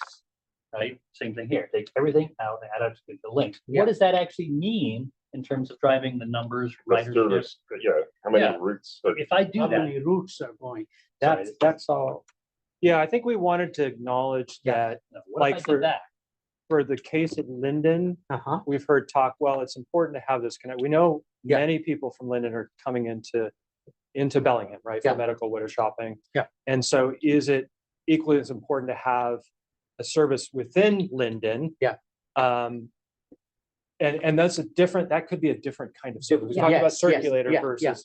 yeah. And I realize that it sort of breaks down, we were looking Yeah. at Bellingham, these focused areas, but yeah, About on the. it's not perfect for the purposes of this Yeah, yeah. game, but So it just starts at imagine you have fewer buses downtown. Yes. But tell us, but that. could you show me the Same numbers? number of buses. So this is a reallocation scheme. I don't know what it does to the numbers. Yeah, and I can do that. I didn't follow exactly all the changes he made, Yeah. but Very frequent guideline, very few connections within our nodes. right, and I mean, reduce, between our nodes. which in reality, that'd be hard to do because everything does come in, but That's what I'm trying to figure out. Yeah. What does it even mean? I can't separate a bus going through downtown from a bus going to downtown. Yeah. It'll probably balance out if you're putting those Uh-huh. buses from downtown to those connecting areas. If you have already 4 buses, it's going to have more of an impact if you're putting those in other areas that don't have frequent service. And in this case, I tried to reallocate everything from a center node to the links to that node. Then it won't change the number. So I don't understand why we have any in the nodes at all. I don't understand why we would put any in the nodes if that doesn't drive any Right. other things. That every single thing in every node should be allocated to a link instead. Put them all in the. And I would say you could do that. I would say But I don't that, know what it does with this. again, it matters if you're changing it for an area that doesn't have frequent service and you're adding frequent service or reducing that frequent service, right? That's where the score is going to change. I suppose for the game rules, I suppose you could do that, but it doesn't help your discussion. But what if It doesn't change the service allocation Mhm, discussion, mhm. right? So I think what we're looking for is, as you're trying to decide where you're allocating your coverage and frequency, where do those what would choices bus made? rapid transit look like, or more go lines look like? So you would be increasing your frequency probably on the go lines. But then you would put those blocks, like downtown, On the corridors or on the hexagons? Probably on the corridors. I'd say Okay. let's just put them on the corridors. So we can add buses. We No, don't have a this one budget. is a rearranged service. Yes. Yes, and you've had a question for a minute. There will. Well, I just want to say the primary way we're going to incentivize in this scenario to convert car trips to bus trips is frequency. So that's what we're doing here. We are not, we're taking away the access for everyone and we're investing in frequency in this scenario. So here's my question. Yeah. Is this how I pretend I have magic buses? Is this how I increase frequency or is this how I increase frequency? Which of those is the thing to do if I want to increase frequency? Either one. They both increase frequency. Okay. We're not adding buses. Well, so then all we want to do to increase frequency is to make all the tall stacks taller and make all the, and then shorten some other stacks. Yes, and I would, remind you that it matters where you place your bus, right? Yeah. So for example, to more increase dense, yeah. frequency here. Yeah. Would not achieve results in those first two categories. Right, so Right. you look at all these. We're looking at Western, downtown, Lakeway and Berkeley and maybe Cordata. and Western Cordata. does throw in a bit of a trick in that many of the people who are taking the bus to Western could also walk or bike. Should I be trying to keep it simple or should I? I should have not mentioned that, but No, I mean, yeah. So we wouldn't necessarily need to add. if your goal is to convert car trips to bus trips, we're looking also at places where most people. If you wanted to add service to Western, we'll count that as converting because yes, some of those would, but you could also perceive more kids driving, I suppose. I mean, we could identify Linden as kind of like the hub for the county and we could increase the frequency from Linden to Cordata to try and incentivize people to.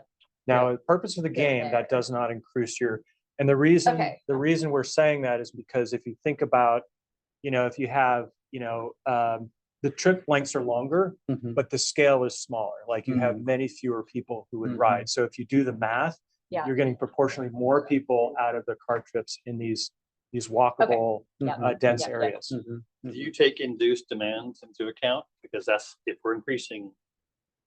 we increase trips to Linden, we'll induce demand, you might actually magically uncover riders you didn't know existed. Well, that's a really important part of the game and something we were hoping that would come up. Yeah. Because there is some magic to this geometry that Jarrett Walker shares. Yeah. And Malcolm did a great job pointing this out yesterday. We did print out kind of two extreme examples of density in our community, Birch Bay area and Roosevelt neighborhood. And Malcolm, if you wouldn't mind just sharing based on the numbers in answer to Michael's question. I think it's important to consider both the numbers and the walkability, so you can see this area to start not walkable. We have a grid here, walkable. These are both 2 square mile areas in the lighter sections, and there's 1,430 or 43 people in Birch Bay, 9,000 people in Roosevelt neighborhood. You got 1 in 15 of those people to start riding a bus. You're only getting 100 people in Birch Bay to ride, 600 people in the Roosevelt neighborhood, so it's huge proportion. Well, going back to Linden, a large part of the older part of Linden is really walkable and it's on a grid. Yeah. I mean, there good that way. So it made Yeah. you okay for walkability, but less so for density. And I would just say, just because your comment was, there may be latent demand, the point is there may be, but just based on the numbers, knowing that you're only going to get some percentage, whether that is in, a walkable area, dense area or not. There just aren't we don't have enough of this in Linden that even if we did induce demand, which by the way would be much harder to do, yes? Out to Linden. And by the way, it is significantly less dense than, say, the Roosevelt neighborhood. I mean, I have some numbers of like 3,000 people in a similar sized area. So the scale is much less, right? So even if you got 5 miles per rider of a person in Linden versus 2 miles per rider of somebody in like a Roosevelt neighborhood, the scale is still larger for those riders in Roosevelt. We're not trying to bias it, but we're just saying the scale is much different. What if we took U Street and Seven Valley back down to the greens and put a green in Fairhaven and Birchwood? Because they're a little bit lighter. I mean, I don't know. 2.5 buses or 3.5. Yeah, are these saturated? I mean, can we get more You can get more. riders? We're gonna in allow you to get these? more. Yep, Okay, we're gonna say good. like if you had a rapid transit Mhm. and you, because each increment in frequency, you're going to get many more people who are willing to ride because they're not checking a schedule. They have more options. You're gonna be able to convert more people to riding the bus. It's not as So we inconvenient. need to darker than increase. this? Yes. Okay, Yes. so high, higher. Can I question why we have a lower frequency between Cordata and downtown than like Birchwood? I mean, if we're drawing straight lines, we want really high frequency, like between the Cordata station and downtown, and we have one of the lowest frequency stacks between those two, right? This is where the corridors become important, right? That we're acknowledging that not every corridor is the same. We know that as we've seen from our ridership, like that Northwest corridor is pretty dense. Whereas you look at the guide meridian outside of the Fountain District, if you get north of Fountain District, it tends to drop off, right? With the golf course, and we don't pick as many people up there. So it's kind of a Yeah, reflection of that. Not to say you couldn't do that. Yeah. We'll allow you to count that, but just there are differences. So I think that's an important point, right? Go back to the question, if you wanted more go line frequency, that would be putting blocks in the middle of these things, not on the. You can put it on the corridors too. Yeah. In between. But we gotta steal from someplace. Yeah. Right, exactly. That's the point. Gets to turn these green. and I had a putting some question. blue there. Yes. I had a question. When we say. Well, let's start with fixed turning route cost two of those is green and $10 figure out. But let's say they use straight. I mean, we just. Where do you high wanna growth put there. these? How many is How many do we have? bus cost? Okay, I see. Okay, you got, or it's one actually. Yeah. How much? Give me two green instead. But like Give me You know, half it's buses gotta also. be Yeah. 75% I don't know. more of the person Somewhere on both. is the human. Okay, I have some half buses Yeah, to yeah. allocate. That's Where do the you scale. want $7 to $3. Exactly, yeah, it's much, Yeah. much higher. Yeah. Well, I just took put one on. Well, you'd have another half bus here. That one, sorry. Or did I The put size that of the bus bus there? doesn't too much I think I say. No, it doesn't. I might have There are split certain that extra advantages. buses here already. Yeah, take it out. You can't get to, Yeah. but. So you guys have But another. the half cost bus itself here. doesn't This change is the the game. main It's one. mostly the place that's between- Yeah. Like I would put it Lakewood, between yeah. Bartley and. Yeah. Yeah. How many more should we steal? And. So Waterfront. this is walkable. I mean, this could be well, more well, walkable. So we're doing. We haven't made our mind up yet. You did, but- So So then. That's what we did already. Can we take one of Western's buses and put it to try and increase? I mean, this is from a very dense to, could we try and, Did we already just think? no, we haven't increased that. I would have Should we- said Western, I wish I shared. I don't care where they move. So what are you saying? Take one from Western and put These on, are. One from Western? but they also said that these people can walk too. They're kids, they can walk. They're on the bus right now. Wow. We're gonna knock What? down. the- They're We're gonna change that. gonna get on a bike. Here. So this Yeah. was two, sorry, this was leftover from. Oh. when we were missing. So you Okay. can take that one, Take this one? take one of those And Okay. then do what with it? and put it, maybe between downtown and Lake. I mean, how much? Right there? Okay. So that's one more on Okay. That's one more. We took that from here. Mm-hmm. Took it from here to here. I need to put a hat on. I You think we made need it to steal change from the it. waterfront because there is hardly anybody going to and from that. And we just took the highest use for line away. Can we take these two away and then reallocate them? Okay. I mean, we can do anything. Okay. We're gonna give you 2 more minutes. Okay. How many green do you get? See, the waterfront's not gonna want one. Give me 4. It's the most recently added thing. Okay, waterfront to, where did we shift that to? Waterfront. We're moving. Michael, where do we shift? Where's this? King Mountain? We have, Got it. got one more. Yeah, right here. Okay, so here's the ones we stole from the waterfront, 31 foot. Corridors. or Where? rail lines. Well, Where? Our heavy use areas. I put one back in Darker West. blue. Well, you would, but Between these darker blue areas, that's what we want to do for maximizing. Do we have a consensus on that? Well, I guess, Putting them in Maybe these areas? downtown to Berkeley? what routes would maximize? I don't have that data. I thought we were supposed to be going from like the darker areas to the darker areas. Yeah. That's mean, what's gonna get you. the Where score we're you gonna want. annex Yeah, is so- in Cardona. Darker And areas to so, darker Like, areas. we wanna be thinking about. Right here? Yeah, sure. Okay, I Keep got going. 3 more. Now, if you increase that to 4, you're gonna get. the Wait a score. minute. You gonna get what? Oh, You're we have gonna to get- put a full wait a bus on minute. there? Yeah. What do you'll need y'all two think? full Where buses. do these go? Put one more on, it sounds like One we need more? to add Okay. complete five. You'd need Michael, two I got blues this. too. Where do we go next? I have 2 more. You're gonna need to You'd put need two blues to make One it for the into downtown. a frequent. Birchwood to downtown. Is this where we go? Sure. Going down. there. Okay, I got 1 more left. Did we take from that or add? to that? We added one to that. Add another one. Okay. I got 1 more left. But I think we need to add a full blue to get the score. Michael. Is that what it is? Or- Michael. Yes, but we're down to just one partial Okay. bus, we could. Michael's suggesting here. What do y'all think? Okay. Yeah, sure. Okay, Okay, what do our numbers look like now? Tim's working on it. It's got He's to working turn on the it. computer. Added another half to like. So did we get up? Translate into. We didn't quite get up to 4 buses. We added. We don't quite get the benefit. Oh, come on, give us partial. We're Okay, well giving then you- let's reallocate our green there. So do you want to have a full? Okay. 15-minute Wait a service. So Wait a you can minute, either we allocate, got 1 more green. Where does it go? you could either reallocate 2 greens wherever you want, or allocate 1 blue bus to 1 corridor, or. Okay, Take those 2 greens and make it 1 blue. I think Cardona is downtown. Okay, take This away is where the green and growth- put it in blue full instead. bus? There.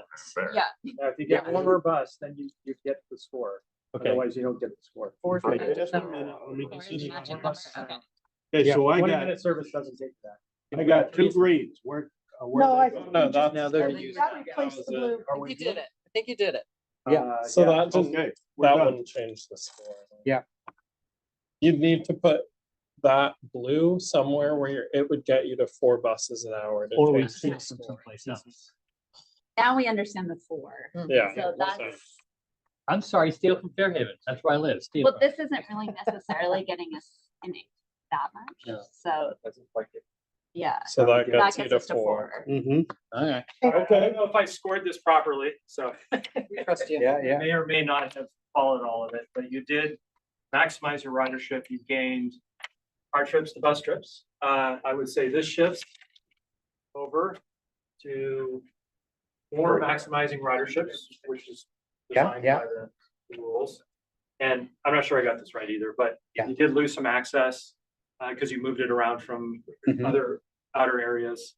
I did lose a little geographic equity. You didn't change this at all. Like, this doesn't change. Which is one of the points. Like, Yeah. you could gain it this way, or you could gain it another way. Yeah. So that was a lot of pain to move that balance a little. Yeah, a little bit. We should take a picture of this. Yeah. And that. I think part of We got it. part of the point we're trying to make is really hard to shift car trips to bus trips too. It's Yeah, really hard to do. that was a lot of work. for- Yeah, it takes a lot of work for you. Yeah. And I think just to make it clear for the next round, to get that extra ridership, maximizing ridership score, you need to get above 4 buses an Right. hour. Right.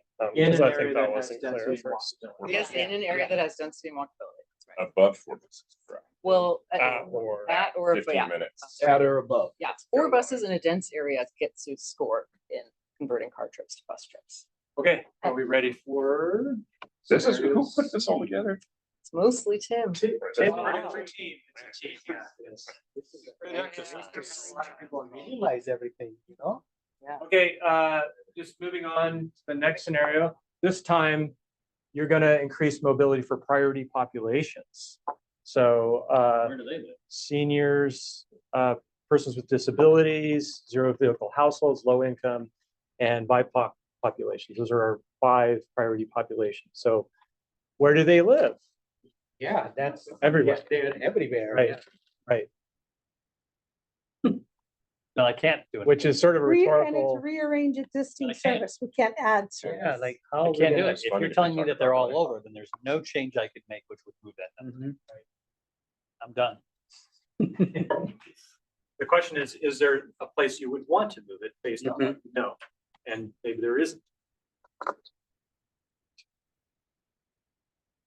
Uh, What about greens industry? Valley with those? They're one, right? Okay, sorry. So we don't have any data on where people live. Well, we do, but not for the purpose of this game. Yeah, So that's what yes, yeah. Well, we certainly know Lummi. Okay, we can Yeah. increase Lummi. What I else wouldn't might there say be? Fairhaven or Berkeley or necessarily Cordata or Birchwood would. You Well, think or you do think? maybe Cordata if there's senior housing over in Cordata, that might be And a way senior. to increase. housing out there. Yeah. So Cordata might need some. These senior, there's low income housing in Um, Fairhaven. We got tons of seniors up here, we just found out. Yeah, all right. Well, this is priority populations, which could also include, I think, the Lummi Nation. yeah, yes. Yeah, so we Lummi, Birch Bay, Borgata. Maybe up here. Well, let's steal from Western, downtown and Cordata. Go from the Mhm. waterfront again. Steal from the water. Steal from the waterfront. Seriously, steal from the water again. Yeah. Okay, And then we'll figure out what to reallocate it. so, We're gonna steal from the waterfront and give to London. Yes. okay, there it goes. Then what? Back to the walk from Western. Oh, there we go. From there to there. We thought there was a lot of elderly, maybe in Birch Bay. There's a lot in there. Here, there's a lot here, Let's steal from downtown. and I don't know about over in those areas, but there may be back here.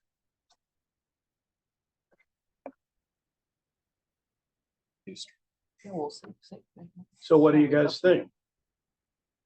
We got impact, Cordata. Yeah, take the middle from this one and throw it out the Blaine and Birch Bay. y'all think? Yeah, sure. Move it from here to here? Let's see what it does. Okay, Did you mean the in-between down or the community? Either way, good. Still trying to figure out. If we're trying to get priority population, our students a priority population. Let's say not for the sake of this exercise. If they're not, then let's steal from Western.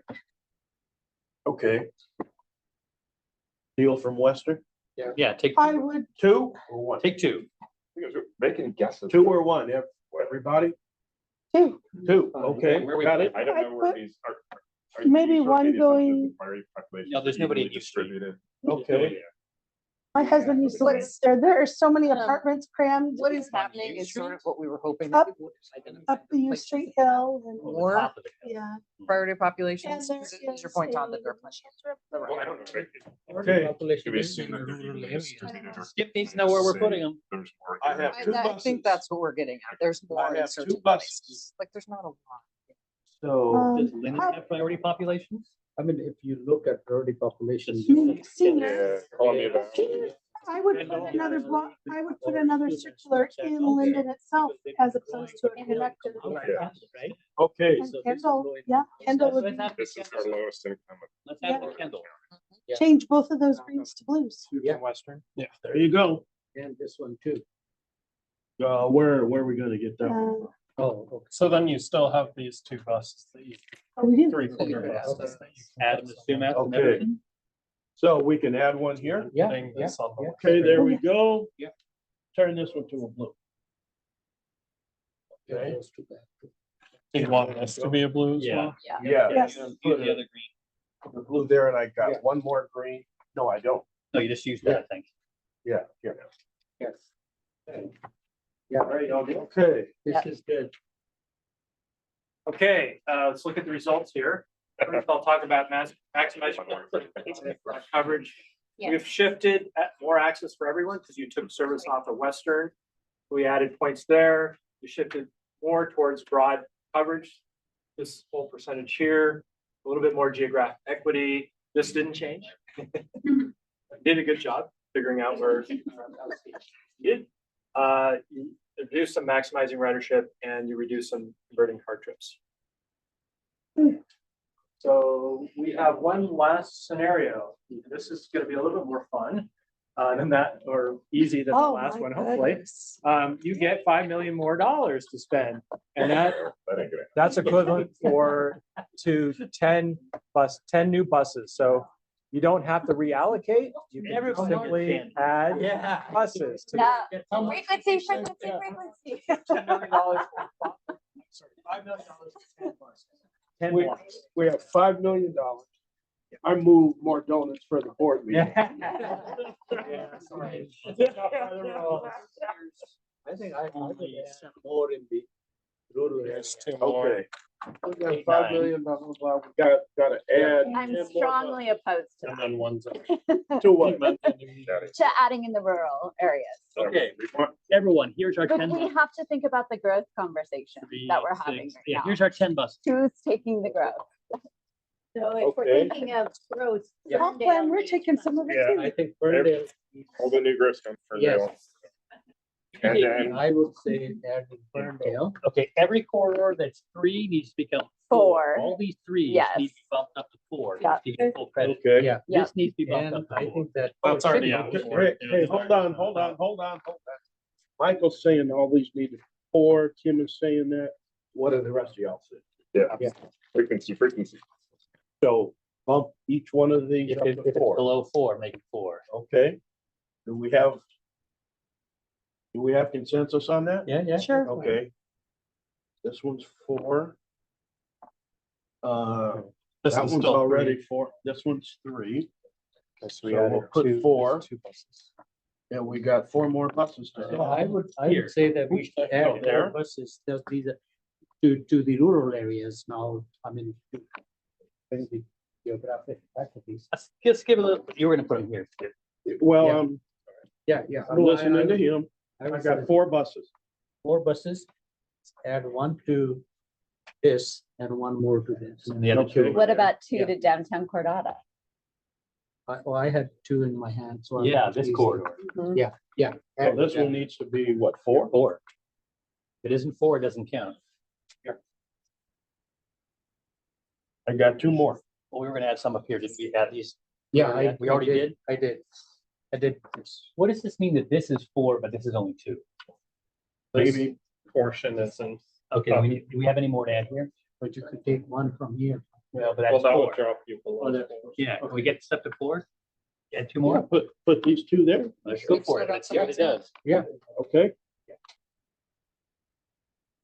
It's time to be out of the water. That's a quick way to spend $5 million. Yeah. And I would say, I would switch the one from Sumas looks like I would switch. Oh, because it's, no, because it's darker. And then So Priority you mean populations. just the green? No, I'd leave us at green and put a blue out, Yep. Sorry. or need out there. Yes. And then Blaine and Birch. Blaine Birch Bay 1, 10 to 1 1. coverage, 2 coverage. Coverage. Yeah, and Coverage one there. frequency, 1 frequency. well, 2 frequency. 2 were added here. Yeah. Okay, Here. 2, 2, 3, 4. 2 That's and 1 there. 1. So what are our priority? Okay, where's the populations 10 again? buses? So it was 1, 2, Seniors, 3, youth, people 4, with disabilities, 5, and people with streamline. 6, Yeah, 7, that program is not gonna like that. Well, exactly. and then We started this before we weren't. How many more buses do we have 3. to Where move? did you guys? 3 times. Yeah, grants frozen. So do we have 1 more bus? I think. Well, some of them. Grants we've already been awarded. Oh, we changed these, no, We kept Were those. those Stays the green? same. Yeah, No. no, no, those were. we reduced them in the other ones. Mhm. Wait a minute, how many's on this? 6? 6, which is what it should be. Okay. This is 4, this is This 4. one, And 2, Yeah. so 2, 4. We added 1. 6. Okay, 6 times 3. Yeah, is yeah, we have 7, 1. 8. It's 18. How much rather converts into new. Do we have more candy to give? I think you had 10, correct? I thought I counted out. Yeah. Did we added a hub, like at Cordata? We adding to the hub itself. No, No, it's a No. fix, okay. About downtown. What becomes up? downtown's at 8. I think I don't know where those. we have more candy to give. Oh, okay. Okay. The last two, Tim, went between downtown and Cordata. Up to 4 or 3? Up to 4. Yeah. Yeah, because we increased all of these. We just need more. That's right, exactly. No problem.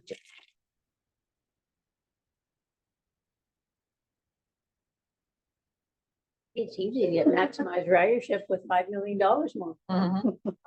Okay, so I don't know if I got the score right because it was a hard time following, but Close enough. what I saw a lot more service being provided to frequent areas, right? And that was 2, 4, at least 6, 7, 8. Eight, okay. So maximizing ridership is shifted over to the right. So we've increased maximizing ridership. Gain a bunch of points. Converting car trips, we've done that. Mobility has increased, mostly as a function of frequent service, but also because you've increased access in a couple different areas. So that score has increased as well as geographic equity. Actually did. The ship is We just need more money. Yeah, we did a pretty good job. That's our plan. more on the side of maximum. Make a motion that we implement this plan. Roughly operating 10 new buses, is that realistic? I would say it's probably, that was averaging what, 500,000 is probably more like 750 per bus, but Per bus- even bus numbers operator. are easier to work with through this exercise. I think with converting car trips to bus trips, there are other factors which matter more, like gas price alone can make a huge difference than allocating buses or anything. You know, that's. And factored insurance beyond. costs. Car insurance costs. Yeah, we actually, And it's happening. Car insurance is like your mortgage now. Tell me about it. I have 2 teenage drivers. Boys. No, I mean, those are the factors which matter more. Yeah, and that's why we wanted to suggest that it's, Yeah. you've got to do a lot in Yeah. order to shift that. Yes. And just purely looking at Exactly. traffic service, Yeah. really hard to It- shift that. Yeah, and that portion of it. the way our lay of land is car centric nation, so. what are some of the other things that we didn't show with the shades, with the shading that impacts converting car trips to bus trips? Other characteristics of areas. Are you talking about the shading inside the hexagon, how yeah. that blue thing? How Right. close you are to, I mean, is the shading essentially how close you are to a bus stop? That's what we're using it to mean, is just these two things, but like, I'll give you an example. Another thing we could have added if we were willing to make this much more complex would be things like income. Right? Or attitudes towards transit. Or cost of parking, right? Those all would be things that would, if you could create a game that was fully complex, those would make a big difference in terms of if I put my 4 buses there, what does that do to my score? So we just wanted to, open it up. Other things, gas prices was another one you mentioned. Yeah, I think the other thing is, we have made a fundamental assumption that that the government has to solve this problem of transportation. I think the involvement community, like, I talked about what people have done with VRBO or Airbnb and ride shares and things. These are the new technologies or new way of thinking. We keep concentrating on the same model we have, and there's incremental benefits we can get, but there's no transformational thing is that think of totally new model of transporting people. Because if there are 2 people, they want to go for grocery, there could be easy way for them to go take a car, go get the grocery and come back, right? Now, how to incorporate that into our model is not an easy thing, right? Because that will be profit motivated, right? But somehow we have to think outside of this, that what could be done otherwise as a community, public-private enterprise could make a difference, because this becomes more and more and more expensive. Yeah, part of that is a function of where these blocks are Yeah, on the yeah. map, because Yeah. we know there's capacity constraints, like Yeah. in Bellingham, right? Yeah. So many streets and so many people can take a car through those streets. There's only so much we can do. And that's much different than if you're in Linden or some of these Yeah. outer areas where you have the capacity. Yeah. But it's just much greater We- distances. Other thinking is we have been ingrained in that car trips are bad for environment. But our cars 30 years ago were 10 miles to a gallon. And now we have 50 miles to a gallon, and some are electric. So that factor has never been factored in, because we just see that if the people leave the car, get in bus, it saves the environment. Yes, it does, but not to the extent that we give it credence to. You know, and it's, I think, overestimated, because just over time, it has changed. What about the, oh, go ahead, Michael. What are these for? Kendall has an idea. Oh, this is Those- just We explanation. thought maybe cheat sheets would be useful. I thought we were like, Right. Right.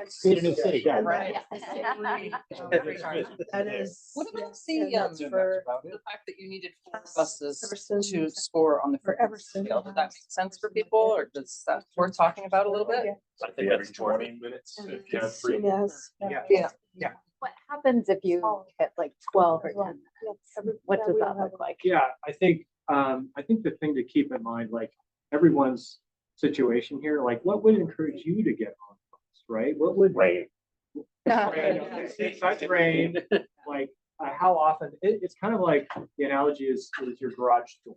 Yeah. If your garage door only opened once an hour, how often are you gonna use your car, right? You're Right. limited by when it opens and closes. So similar to bus service, if the bus is only there every 60 minutes, well, maybe I'll get there a different way. Yeah. If it opens every 15 minutes, that's even better. Well, every 10 minutes, wow, now it becomes very usable, right? So I think that analogy is apropos for this exercise. The other thing to think about is, not having to use a schedule, lowering those barriers. You could just show up at a stop. You don't have to think about, oh, am I going to be there on time? If I miss that bus, well, I got a bus coming in 5 or 10 minutes, right? On average, maybe 5 minutes if the bus comes every 10 minutes. So the waiting time is less. Yeah. I have lived for 20 years in like the south side of town by like where the Chucknut Gallery is. I have never once, the closest stop is the Edgemore Loop. Never once in 20 years have I ever caught that bus in a time frame where it would be convenient. So I just continue to walk to Fairhaven. Yeah. And then I know that at the red line there, Yeah.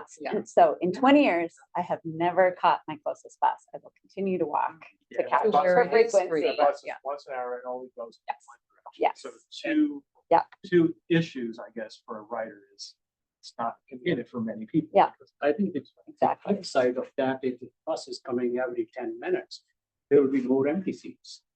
We may be serving people's needs that Oh, we can wait. I think you'll get induced demand. Yeah, I That's too. that is the factor, because our cost has gone way up because we are providing every 10-minute service. Is it full or not? Because that way, I'm But not how- saying 10 minutes is the right time. No, but I mean, I'm 15 just is still picking a number. brainless. In a Yeah. dense urban area, you go get on a train or a bus, you don't check the schedule because they're just coming. Right. You Yeah. don't have to worry about Totally. Yeah. You would remove the friction from Yeah. how long am I going to be sitting at Yeah. this stop? Like And that's at no longer. first, there would be more resource and fewer people, Yeah, but yes. as time went But- on, that means, do we have the sustainability like we did with the Linden Hall? Yeah. Right? After 1 or 2 years, we said, okay, we can't spend this money anymore, right? Because that's the other factor that you need to have.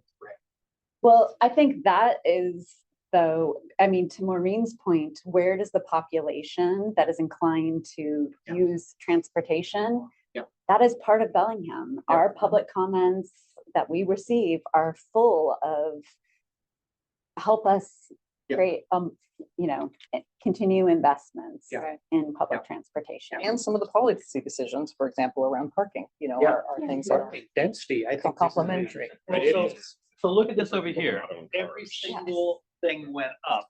And almost all of what we did is we just created frequency. Yeah.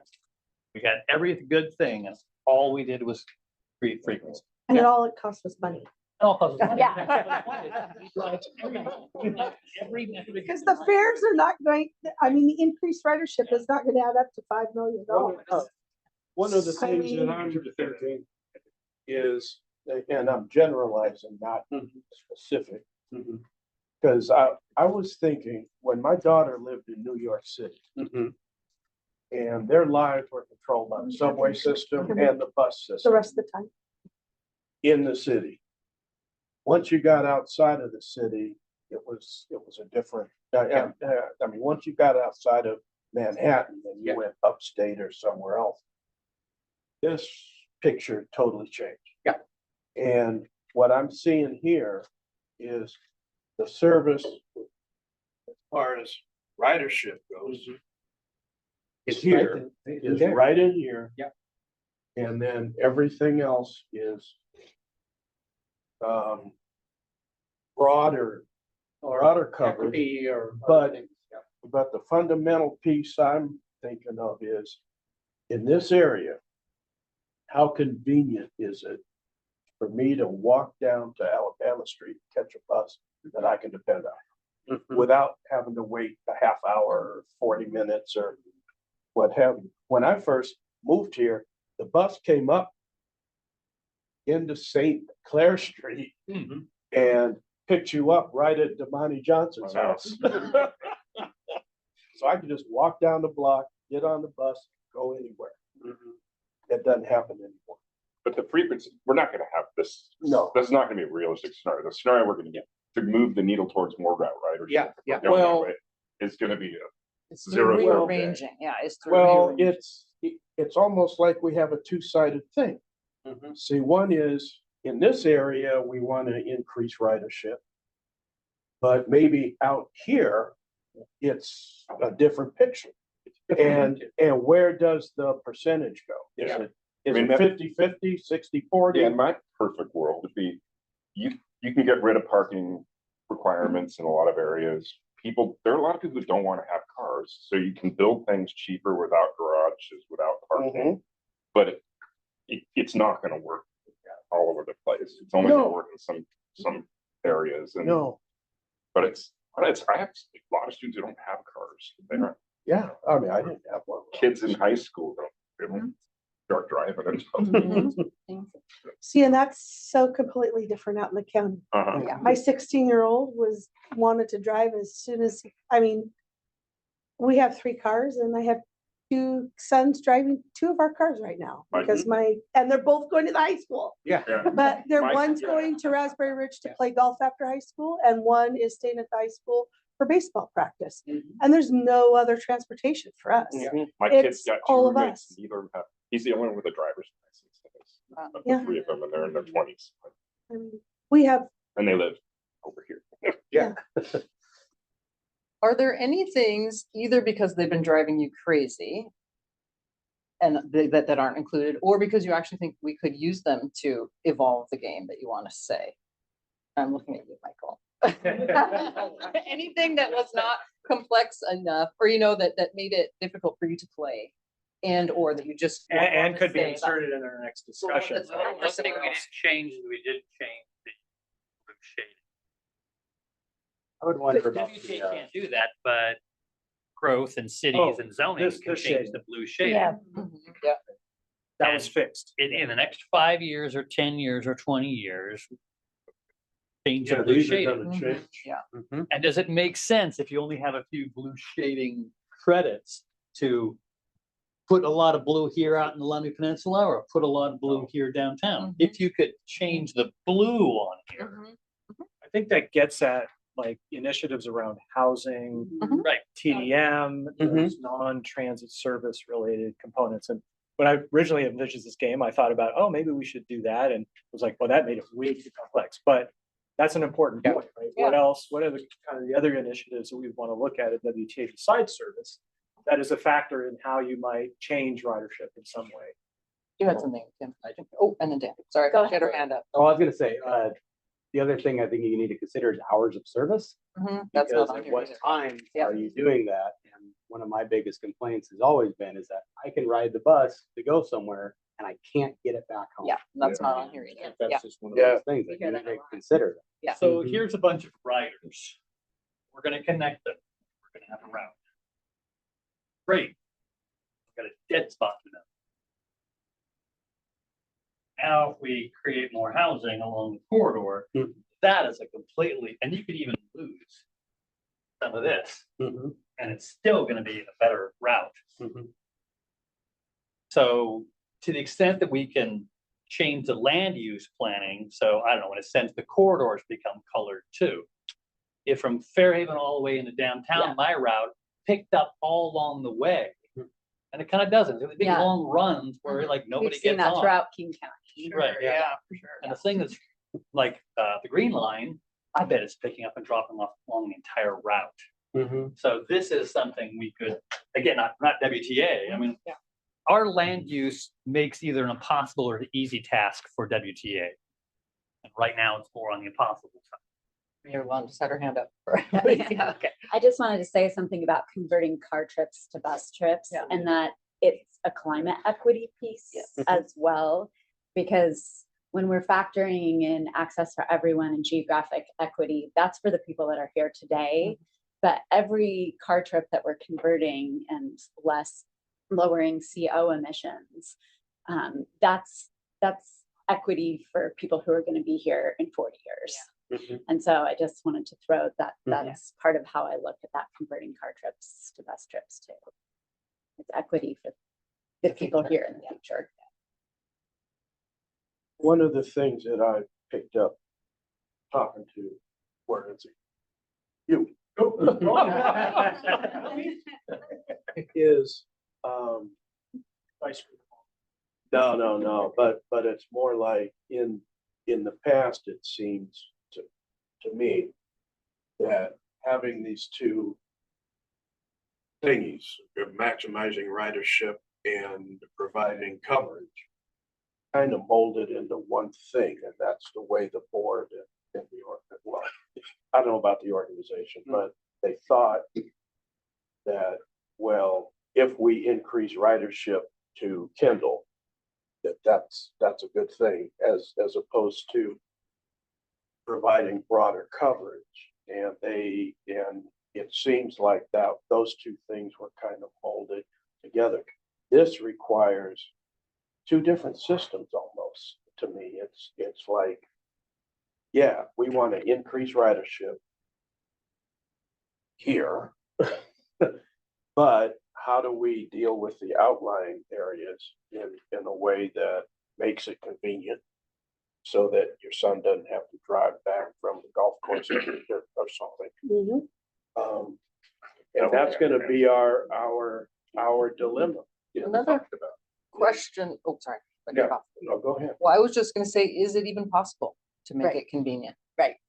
Unless we get a gazillion dollars from Right. somewhere. Yeah. I think the other thing is the land use inside here is pretty well set. Only thing which is very important is increase the density. But the outlying areas are open for us for future planning. Means that what we do today, it will impact 20 years from now, right? And can we do the same density and other things? No. Well, maybe not the same, but if that density increases, does that become more modeled after this? Yeah. Or maybe not to the same level, but who knows? Yeah. So if we're looking at rural Whatcom County, the connectivity between the smaller communities, I think, would be more important than actually increase service into Bellingham. We don't want to go to Bellingham every day. We want to go to Linden. We want to go to Birch Bay. Kendall might want to come down to Sumas. That is where I see potential growth for ridership out in the rural areas, is connecting the smaller communities, not necessarily more trips to Bellingham. I think one of the important factors too that came up as a paratransit discussion was, do you have those destinations that people want to get to, right? And we heard that medical was a really important destination. Well, until you build those medical facilities in those smaller communities, that's going to be the same situation, right? And so it's not just density, but it's also the destinations that people want to get to. Right? And I So would say shopping, medical, all those various things that you might have to get to in Bellingham. If you can create those, and that certainly does help, right? And I would now say Linden has two medical facilities. They have the new Peace Health facility and the existing family care network, which I would say a lot of people from Sumas, Nipsac, and Everson are going to those doctors and would maybe prefer appointments in Linden as opposed to coming all the way to, especially Peace Health, coming to Cordata to Peace Health instead of. Michael, what, I just grew Ferndale. Because if I'm not gonna farmland. Yeah. If I'm not gonna build in the Lake Whatcom watershed. Yeah. If I'm not gonna build down I-5 and into the bay, which is Bellingham's growth, right? I'm gonna grow Ferndale. I'm not gonna grow Linden because you're surrounded by farmland. Please don't do that. And water rights. So, I mean, and we have water. to think So, about water. Yeah. The county kind of That's what almost we're has planning. no Yeah. choice but to do this and, you know, these areas can have some more growth. But this is the new thing. And it will be underserved if and when it ever gets there. But if you want to put 20,000 people in Whatcom County, that's where they're gonna a go. lot of them ought to go there, Ferndale, North Valley. right? Not that we can force anybody to do it. I'm just going to buy the land. But I mean, in terms of the system, you want to grow another dark blue area. You don't want to just like shade everything up. Yeah. We need to take this to the next comp plan meeting. You can do the same with the. I told Greg this. You can put another 20,000 people in Kendall too, at a lot cheaper. I don't think you want them in Kendall. You want them in Ferndale. Next to the highway, next to the jobs. That would become the sprawl we are trying to avoid. Not No, enough. this is this. Yeah. Ferndale is not sprawl, Kendall is sprawl. Farther away than this. If Ferndale had Yes, that's 80,000 things. people in it, that would be the most anti-sprawl thing this county could do. And that's the way we're going. When they're planning for their infrastructure. Wish Alan were here. Well, this was Burning. great. Yeah. So Burning. thank you for your investment. This is Yeah. a lot of time and Yeah. I just want to acknowledge all of the staff time that Great. went into this. Thanks for playing along. Absolutely. Yeah, and just the graphics on this. Yeah. Make it more complex. You don't need us, need AI. Yeah, just before we can wrap just up, if comprehend there's this. next steps and things, we'll take a lot of this information, pull together. As we talked about, these are all building blocks. Yeah. To June and then August and things to provide that foundational information so that as we're making decisions going forward. And one of the things that Tim and Hayden are working out with the comp plan too, we'll have a discussion about what are the implications of comp plan decisions on WTA. So we can add that building block into that. Can we call them Lego blocks, Les?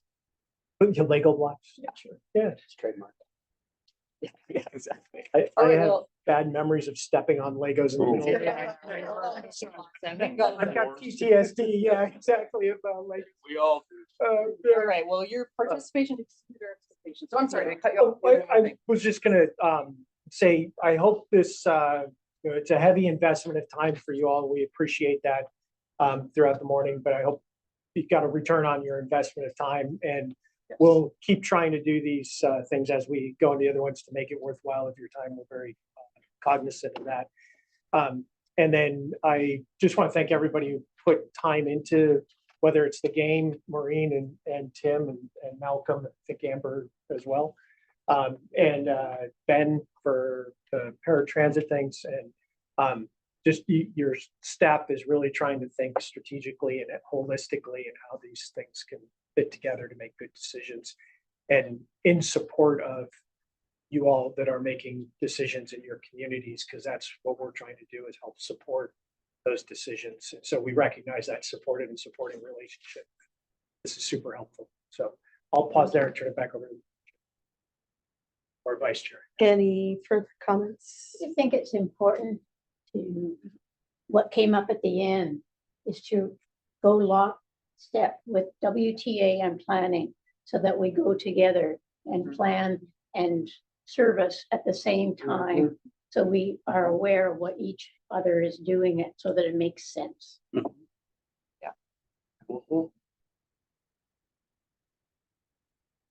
Yeah. If you have any takeaways or things we could do better for the next one, please try to learn and grow and get better. So please let us know. Thank you. Nothing else. Thank you very much. Okay, there being nothing more, I will adjourn the meeting. Thank you.